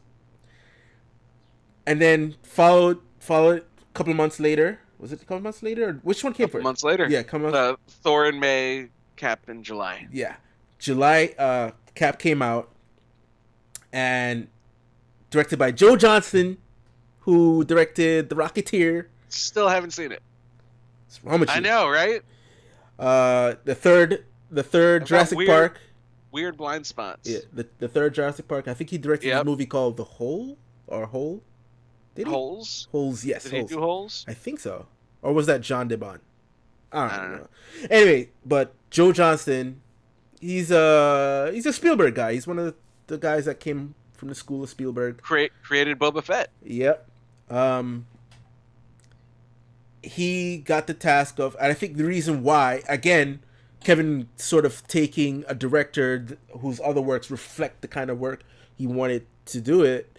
I think Joe Johnston got it primarily because of his attachment to the. I think he's somewhat attached to the Indiana Jones series, wasn't he? Like, I think he. Well, I mean, he worked at Lucasfilm. Yeah. So. And what he did with Rocketeer, informed him.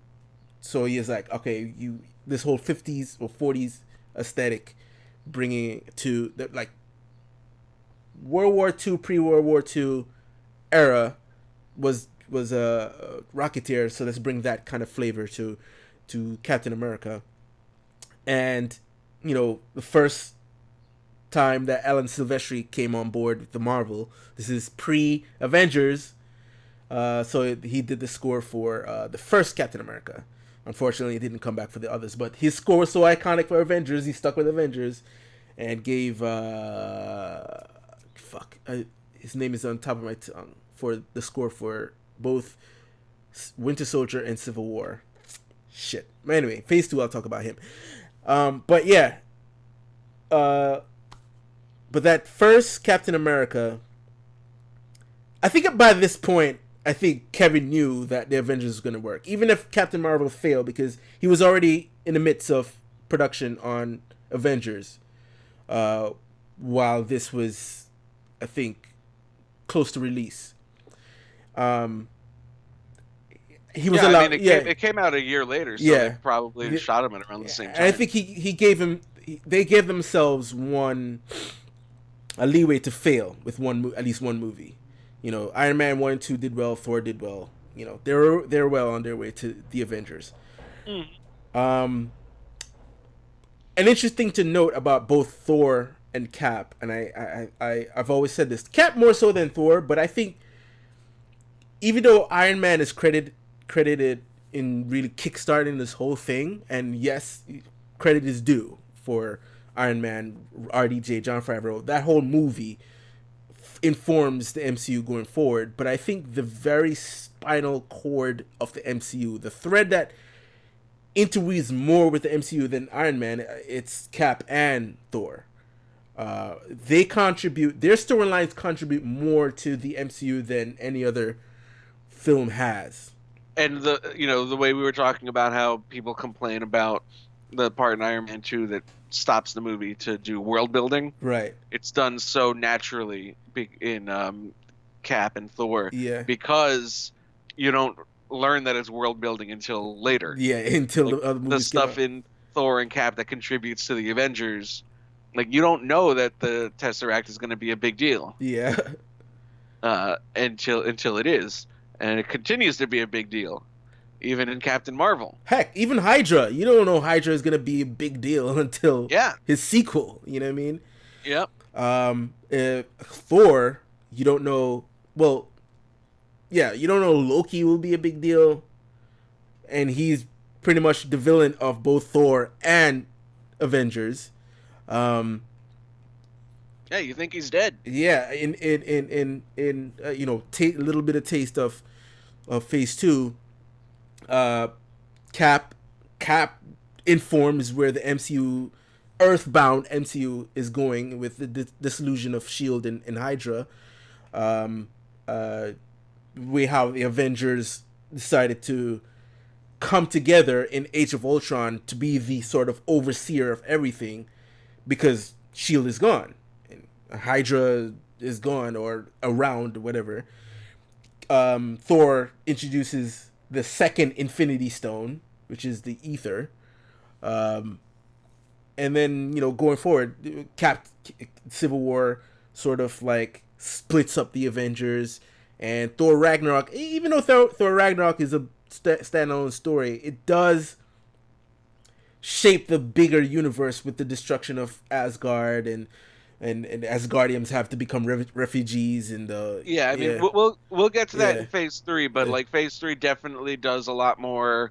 I remember Kevin Feige always saying, "Oh, everyone gets their solo movie, then they team up, yeah, and that's the way we do it." right, And then by phase 3, that's not the way they do yeah, it. they just so But like, and they earn it Yeah. because they did it in phase 1 and 2. Like we met those characters, we know them. Mhm. We didn't just say, "Here's Aquaman, he says surfer stuff," and then yeah. go. Like Yeah. it earns it. Like in Infinity War, it became a meme when people complained. Critics complained about, "Oh yes, these characters have no time to develop. We don't even know who they are." And it's Mhm. like, well, this because it's not that kind of movie, baby. Yeah. This is, you know them because you've seen the other stuff. If you haven't, the movie doesn't give a damn. Yep. The movie goes, if you can catch up, if you can't keep up, then too bad. Mm-hmm. Don't ruin it for other people. When I saw Infinity War in theaters, I saw it at like opening day. Mm-hmm. It was me and like some people, some like high school kids or whatever, were next to me, and one of them hadn't seen it. And in the first like 10 seconds of the movie, someone was leaning over saying, "Okay, so that's Thor and that's Loki," and I just leaned over and I said, "He'll figure it out." Because I was like, "There's no goddamn way that you're gonna be explaining this The movie entire movie. Yeah. the entire time. Like if that happens, I will punch you and leave." I didn't say that Yeah. obviously, but I was just like, "He'll figure it out. Don't worry about it." And they kept their mouth shut for the rest of the movie, which was thank goodness. Right. So But this is phase 1. Yeah. We're talking phase 1. so This is Captain America. Who is that? And it's kind of the first time that we do the co-lead of like the franchise. Mhm. We kind of get the impression that Cap is important yeah. because he is quote unquote the first Avenger. Avenger. again, And- again, right? It's like DC had the blueprint and they tried to follow it, but fucked up. Batman versus Superman, Dawn of Justice, to Justice League, Captain America, the first Avenger, right? Great. But it's just Marvel just knew how to pull it. Like they took risk, right? Like Captain America is a period piece, pretty much. Right. It was. I think for a long time, if this was a lesser studio, they was like, no, you can't have Captain America set the entire, like, yes, the first 20 or 30 minutes, whatever, set it in World War, but goddamn, make sure by the end of the first act, he's in the present day. But Kevin was like, no, let's make the entire fucking thing period, which to its benefit works. With if you look at First Avenger and you look at the Winter Soldier, that comparison and contrast to works so well. You know what I mean? They both contrast, but they complement each other so much because one is in an era where everything was sort of black and white, and now we're in a time where it isn't so black and white anymore. Like maybe Cap's too full of himself. Like the world doesn't work the same way, Cap. You need to step your game up. I mean, granted, now that we found out, I think some people consider it a cop out that it's Hydra infiltrating Shield, and thought it would have been braver to say, "Oh no, Shield really is that diabolical," because the times have changed, and it's up to Cap to really decide whether he wants to be a part of that organization or not. You know what I mean? Yeah. But But I do love that though because it shows, not to get too into phase 2 stuff, but it shows that like that idealism is what wins out in the end. Right. It's like without the ideal, if you just like submit to becoming murky, Yeah. then you lose the thing that makes you special. Right. I I guess spoilers for a show that we both watch. Star Trek Discovery Right. is doing that with Yeah. Section 31. Right. You know, the Control AI is infiltrating Starfleet via its weakest link, the one which does not stand for the idealism that Star Trek is. Yep. And I think that is so. It gets to incorporate Section 31, which is a thing that a lot of fans, especially Deep Space Nine fans, really like. Mm-hmm. But it also gets to stand for like the thesis of Star Trek, Mm-hmm. which is that this idealism and socialism, and free thinking, and IDIC, infinite. What's it called? Infinite diversity, infinite combinations. Right. That's what Star Trek is, and Section 31 and stuff like that just stands in the way of it. Mm-hmm. Shield is infiltrated because it is already America's Hydra. Right. Yep. They wouldn't have been able to be infiltrated if there wasn't a little bit of that murkiness in there already. Yep. And the first Avenger is if there's a cop out, I think it's in Winter Soldier, where Fury tells Cap, "You guys, I went through the report of the Howling Commandos. You guys did some bad stuff." And he's like, "Yeah, we did, but we did it so people could be free." Mm-hmm. And I'm like, "What bad stuff?" Yeah, you didn't. We didn't see that. Yeah. What bad stuff? What did he do?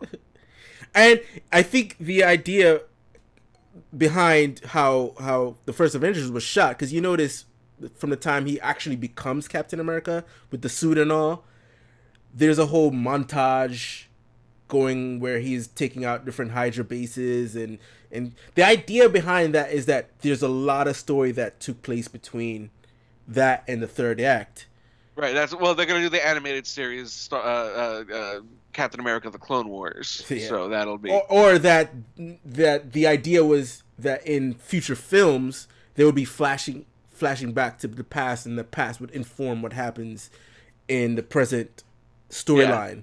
They left it open, but Yeah. I think that they haven't really needed to go they there. didn't need to go. They didn't. I would like to see those stories at some point. Disney Plus. Okay, put a pause on the MCU. There's a storyline that I kind of hope they tell in the future that I think could work. The Invaders storyline. I don't know that. So the Invaders is Captain America, Bucky Barnes, the Human Torch, but the Human Torch Hector Hammond, not Johnny Storm, Namor. He's got wings on his feet. Yeah. So I think it was the four of them. Peggy Carter joins them sometimes, but in my film, considered this is post-Fox merger, I would put Wolverine in that as well to Okay. get the whole that he's from the World War II era as well. The idea is this, it is from the comics. So what happens in the comics is during World War II,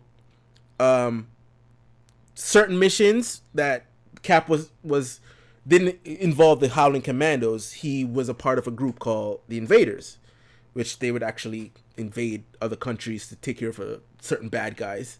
And it was Cap led the team, and the team had Hector Hammond, Human Torch, and Namor, and so forth. What I would do is, if I was to work with Marvel, to bring Chris Evans back, even if they kill him in whatever they decide to do with him, It'll be fine. Yeah, It'll be fine. this is a way to bring him back in a World War II era movie, and I would make it like a Dirty Dozen-esque type, to kind of feel, or Bad Company 2, that whole vibe to it, where it's like, it's really kind of, it had a comedic tone to it, but it's these bad guys, these guys that have no business in a certain situation, just like in it. Because what's his name? Namor. He's an asshole, right? Basically, Cap would be the only straight man in the team, right? But because he's surrounded by a bunch of assholes, it's kind of rubbing off on him a little bit in it. So it's like this would be even, this would be like a story untold within that window that you saw in the first Avengers. So I'd take that. I would definitely try to incorporate that. And this would be your introduction to Namor. This would be your introduction to Wolverine. Like, you could have them go to Mandrapore and meet up with Wolverine as a secret agent, as Patch, and kind of have that whole thing going on. But yeah, this is my thing. Unpin MCU. All right, so we did Thor, we did Cap, which basically are your lead-ins to the main event. The movie and they were solid hits, like 180 million domestic for both of them. Right. Cap was like a little less; it was like 176. Right. But like 500-ish, 550 maybe for Thor, and a little bit less. It was like a little less than 400 for Cap, if I recall correctly. But like good, like a double. Yeah. Like, it's not a home run, but like got some solid hits on the board. Now we did skip over one thing. I mean, just a quick side note. Rhodey was recast because Terrence Howard, I guess, wanted more. Because he was contracted for a certain amount of money. They wanted to lower it. Yeah, and he was already the highest paid actor in the first movie. Yeah, they wanted to lower it, which he was not having. It was like, yeah, and it shouldn't happen. Yeah. If a movie is a success and you get more money for the second one, some of that money should go to the actors. Yeah, yeah. So that was a little quick thing. Now, let's go back to 2008. You had Iron Man, you had Dark Knight. The reason I bring those two up is because Dark Knight, arguably, it was the bigger of the two. Oh yeah, for sure. Bigger of the $1 billion hit. Yeah, right? And the movie that caused the Academy to increase their shit to 10 because it was widely considered to be snubbed by the Oscars, right? And it was. Aaron Eckhart was snubbed. Then he should have died. Then he would have gotten the Oscar. Right. Oh shit, that's dark. Anyway, fast forward to 2012. Dark Knight Rises, The Avengers. That's funny. I didn't even think of that. And the funny thing is, I wrote an article about my top 5 anticipated movie that year, and Dark Knight Rises was number 1 for me. Because I think it was number 1 for a lot of people too, because it's coming off of Dark Knight, and it has Bane in it, and it's Christopher Nolan. It's like, what movie is gonna beat that? You know what I'm saying? Yeah, white Bane. Right? What movie is gonna beat that massive undertaking by Warner Brothers / DC, right? And we're looking forward to Avengers, but we still don't know what we're gonna get. We don't know. We weren't prepared. We were not prepared for the movie we were getting. No, because we had never had anything like it. Right? You know what I mean? There's nothing to, like, yes, we're getting Iron Man in it, which his 2 films were successful, so we can at least get that. The nerds are getting Joss Whedon, which only the nerds care about, not anybody else. Yeah, like, he is not a mainstream guy. Anything he ever did, his career was defined by critically acclaimed flops. Right. You know what I mean? His work on television was great, was successful with Buffy and Angel, not so much Firefly and Dollhouse, but Buffy and Angel, both on networks that nobody watched, which is why they were able to go on for like 50 seasons. Like, if those had been on Fox or CBS, whatever, they would have been canceled after a year. Yeah. Just like Firefly and Dollhouse. Although Dollhouse got 2 seasons, but like barely. Yeah. And then Serenity was the film he did, his first feature. It did okay. Great movie. It did okay. Bomb. Yeah. It bombed pretty hard. Did he? Oh, I guess. Yeah. I mean, the budget was reasonable, but it couldn't even make that. Yeah. So he was associated with Marvel because of his work on X-Men. He was writing X-Men. Gifted, so that's how he's in that camp. And Kevin hired him to do some rewrites to Zak Penn's script of the Avengers. And it's funny, the first draft he turned in had the Wasp in it, and not Black Widow. Black Widow is not a part of his first draft. Zach's or Joss's? Joss's. Right, because he rewrote it entirely. Yeah, because Zach, I think he read Zach's take on it and it was like, oh, ew, no, what? Yeah, I think that Zach's take would have been very potboiler. It would have been very standard. Right. Joss uses the example of, I forget what it, maybe it was EW again, but he says, yeah, when I saw the Zach script, he had a scene where the Avengers all stand in a line and walk towards the camera because that's what they have to do. And he says, no, that's not what they have to do. They have to do whatever the story demands that they do.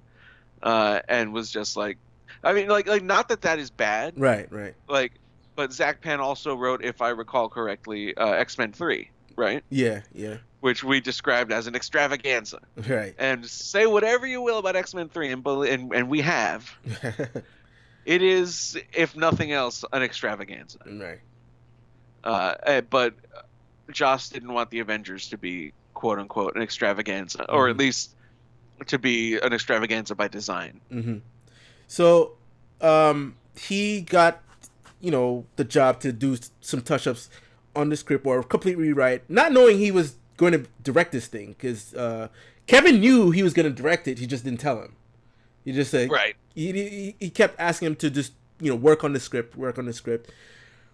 He only gave him, I think, 2 caveats. He said, okay, all the Avengers have to fight each other at some point, or have some sort of confrontation.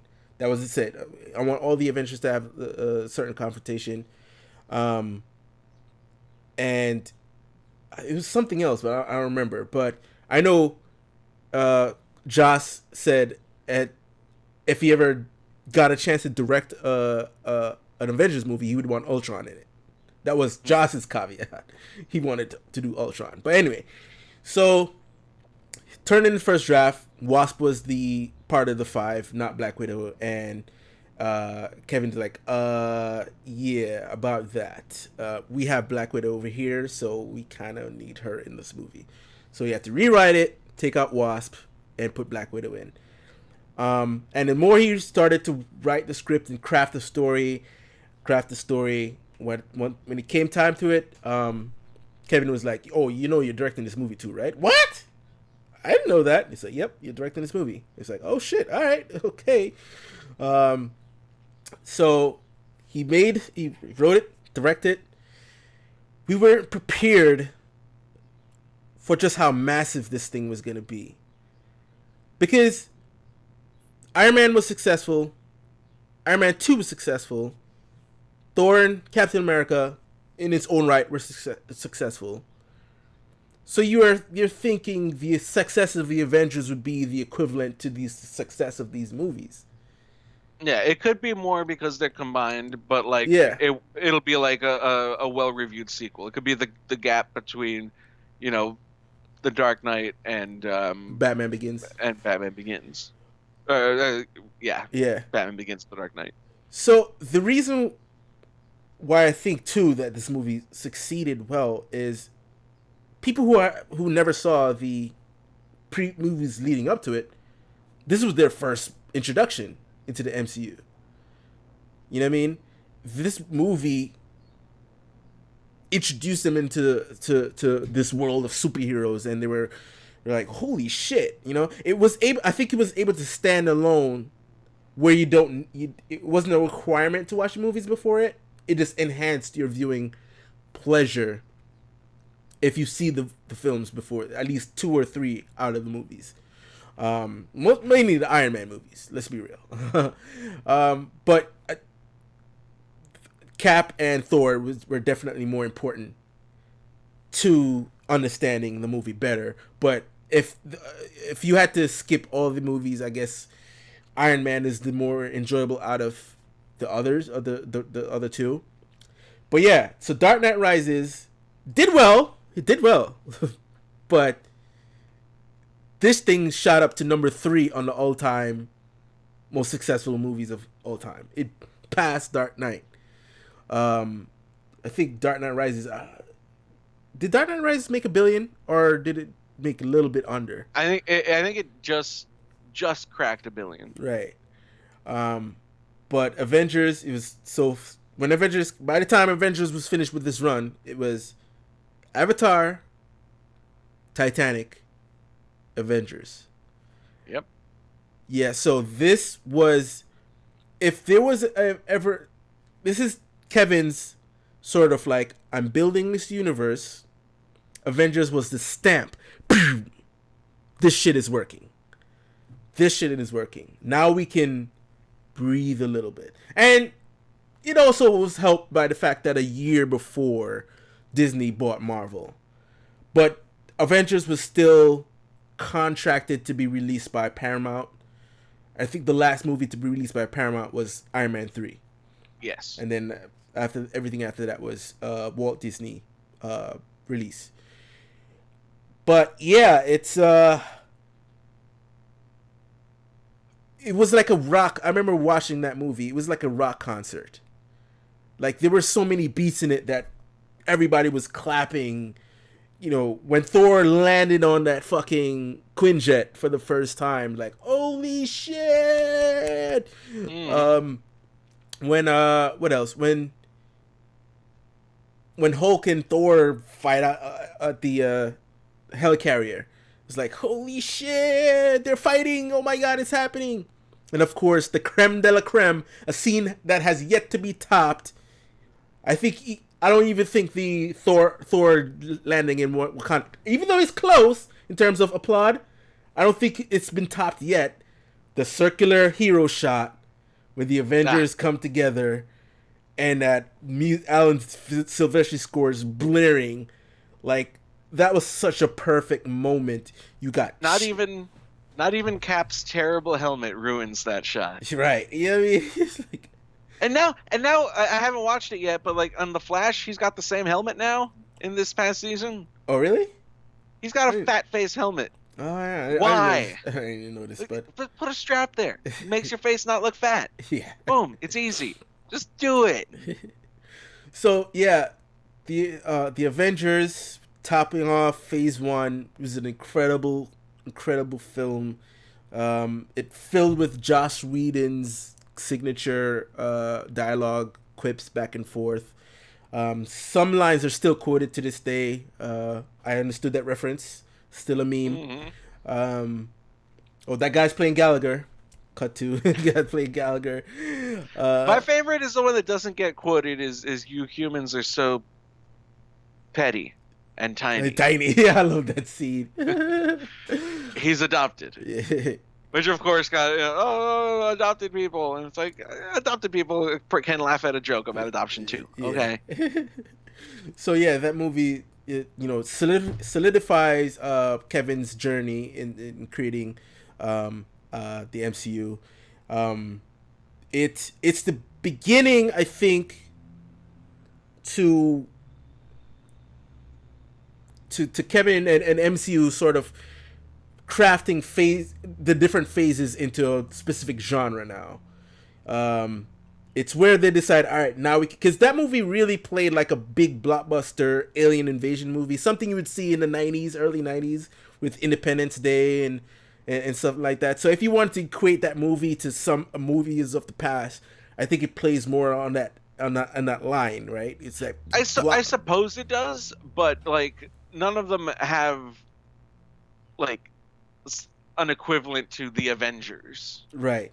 It's like a broad ensemble of like Randy Quaid and Jeff Goldblum. The reason why I say that is like you have the first two acts, which is just build, right? And then the third act is this big disaster movie, buildings getting blown up. You know, you mainly see that in disaster films. You know, your Independence Days, your Day After Tomorrow. What else? You know, you Roland Emmerich type movies. Yeah, those stuff. But like, I think what really works about the Avengers is that it's basically 3 scenes. I mean, the first act is, getting the team together. Yeah. The second scene is just everything on the helicarrier. Yep. And then the third scene is New York, Battle of New York. Yep. Like, it's a very simple structure. There's not there's no fat on the bones, and it's all dedicated. You know, the plot is very simple, so the story can be very pronounced. Mm-hmm. They let the characters interact. They let that be the story. Yeah, like you already know everything that's going to happen as soon as the movie starts, Mm-hmm. but that ride Yeah. is done so well with Joss's dialogue and the acting, and of course, you know, the finally getting to see characters interact Yeah. who we've been waiting to see interact. Right. Some for 4 years, some for 40 years. Yep. You know. Yeah. It's. I like the idea that where for the first time you saw all these characters together, and it made such an impact, but you didn't think you would get that again. I mean, I'm just a little tease of Phase 3. We didn't get that feeling of anticipation seeing characters together until Avengers Infinity War, where because there's a lot more characters that didn't interact with each other that you want to see that again. But that anticipation for seeing characters together, you know, it was Avengers and then Avengers Infinity War. I think it skipped Age of Ultron, which we'll get more into Phase 2. But yeah, I just really enjoyed that movie. And yes, I could say, even though I don't hate Age of Ultron, I think a lot of people do. It is better than Age of Ultron. It's a much better film than Age of Ultron because of its simplicity. Age of Ultron was really doing a lot. Yeah, there's a lot of things that I really like about Age of Ultron, and one of the things that I like is that the script is so big that like every time you watch it, there's like another meaning that you catch. Yeah. But that can also be grueling for, you know, some people don't want to watch a movie, you know, 3 or 4 times. Yeah. But yeah, that first Avengers was, you know, even if everything had been as much of a hit as they were up to that point, if Avengers didn't stick the landing, then it all would have been for nothing. Yeah. And then it's our introduction to Mark Ruffalo as Hulk. It's fine. You know, I mean, I guess he got more into being Hulk in the next movie. All right, we just got used to it that we didn't really care. Yeah, you know? it's like, I still like him. I'm just I'm wounded by the fact that Edward Norton isn't there. You know? Yeah, like it's one of those things too where we would kind of wish more so because even though it stung a little bit that Terrence Howard didn't. I think Don Cheadle did a good enough job as Rhodey that we're fine. At some point, I want to be in a what if universe where Ed is still playing Hulk, like just interacting with these people. But I could see why Kevin wouldn't want him to be, because it's such a fragile thing, man. Like if you have too much of a diva in this big ensemble cast, it doesn't work. And everyone's gotta play nice. You know what I mean? And like, and they said it took a lot to get Robert Downey Jr. to play nice. Right. Like something about he wanted the first scene after like the prologue to be him. Right. And they're like, no, it winds up being Black Widow, right? Yeah, it went into Black Widow. Like it's Black Widow and then Hulk and then him. Yeah, it was. I forget. Yeah, it was Black Widow. Then it says, "Oh, we're gonna get you. You gotta get the big guy." And it said, "Stark." I'm not a fan. So no, the big guy. And then it cuts to Hulk. Then it cuts from Hulk to Iron Man. Yes, and then from Iron Man to Cap. Cap. That's how it went, right? Yeah. Oh, and we didn't mention that Captain America: The First Avenger has the worst post-credit sequence ever. The trailer for the movie. In hindsight, it is just like, oh my god, it's so what is it, cringy. But you know what though? But okay, so it's a trailer. It's a scene leading into a trailer. If only on the DVD they just cut the trailer part. Just have the scene and then just cut to black. But before the Marvel trip. Next summer. But Marvel did it again, though, except for the trailer part. They did the scene from the actual movie, the Civil War. They did a Civil War scene in Ant-Man. And, like, I'm okay with that. Except they didn't cut to a trailer after that. Yeah, just don't cut to the trailer. And then I'm assuming, spoilers for Captain Marvel, that the post-credit scene in Captain Marvel is a scene from Avengers Infinity War. Definitely. Oh, and the post-credit scene in Ragnarok was a scene. The post-credit scene in Doctor Strange was a scene from Ragnarok. Although at least it was different. Like, it was like a different take. Yeah. Oh, but that's all part of the story. It's alternate timeline. It's all part of it. All right, so we've talked about the phase 1. It was a good phase. It was a good phase. It was the growing pains. See what worked, what didn't work. And you can definitely see some growing pains. But I mean, some of the pain still carried over into phase. I think at least the first half of phase 2, where Ike still kind of ran things and informed. Because, little tease for Iron Man 3, it was originally supposed to be, the bad guy was supposed to be the girl, the girl that was his henchman, or henchwoman. She was supposed to be the bad guy, and according to Ike, women don't sell toys, so let's not make her the bad guy.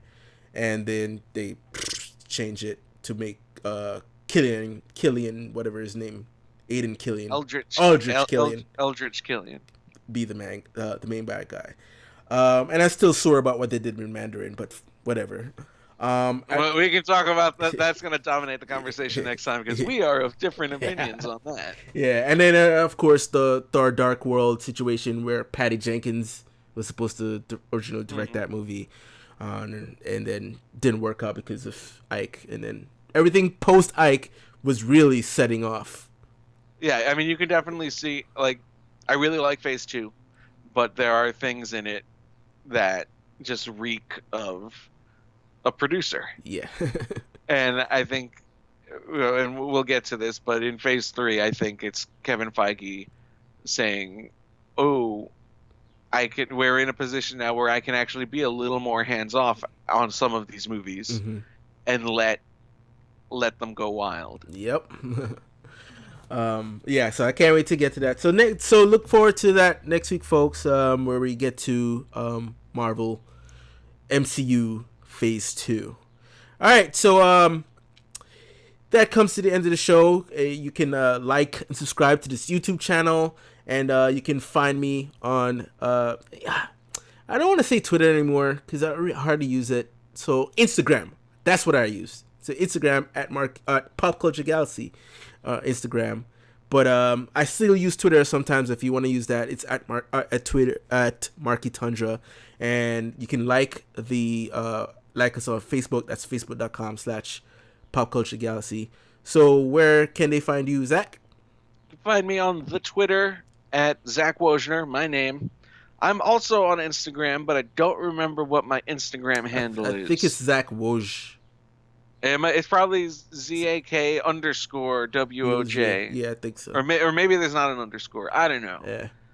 But that's where you can find me. You can find pictures of cats there sometimes. I don't have any cats right now, but I sometimes have cats.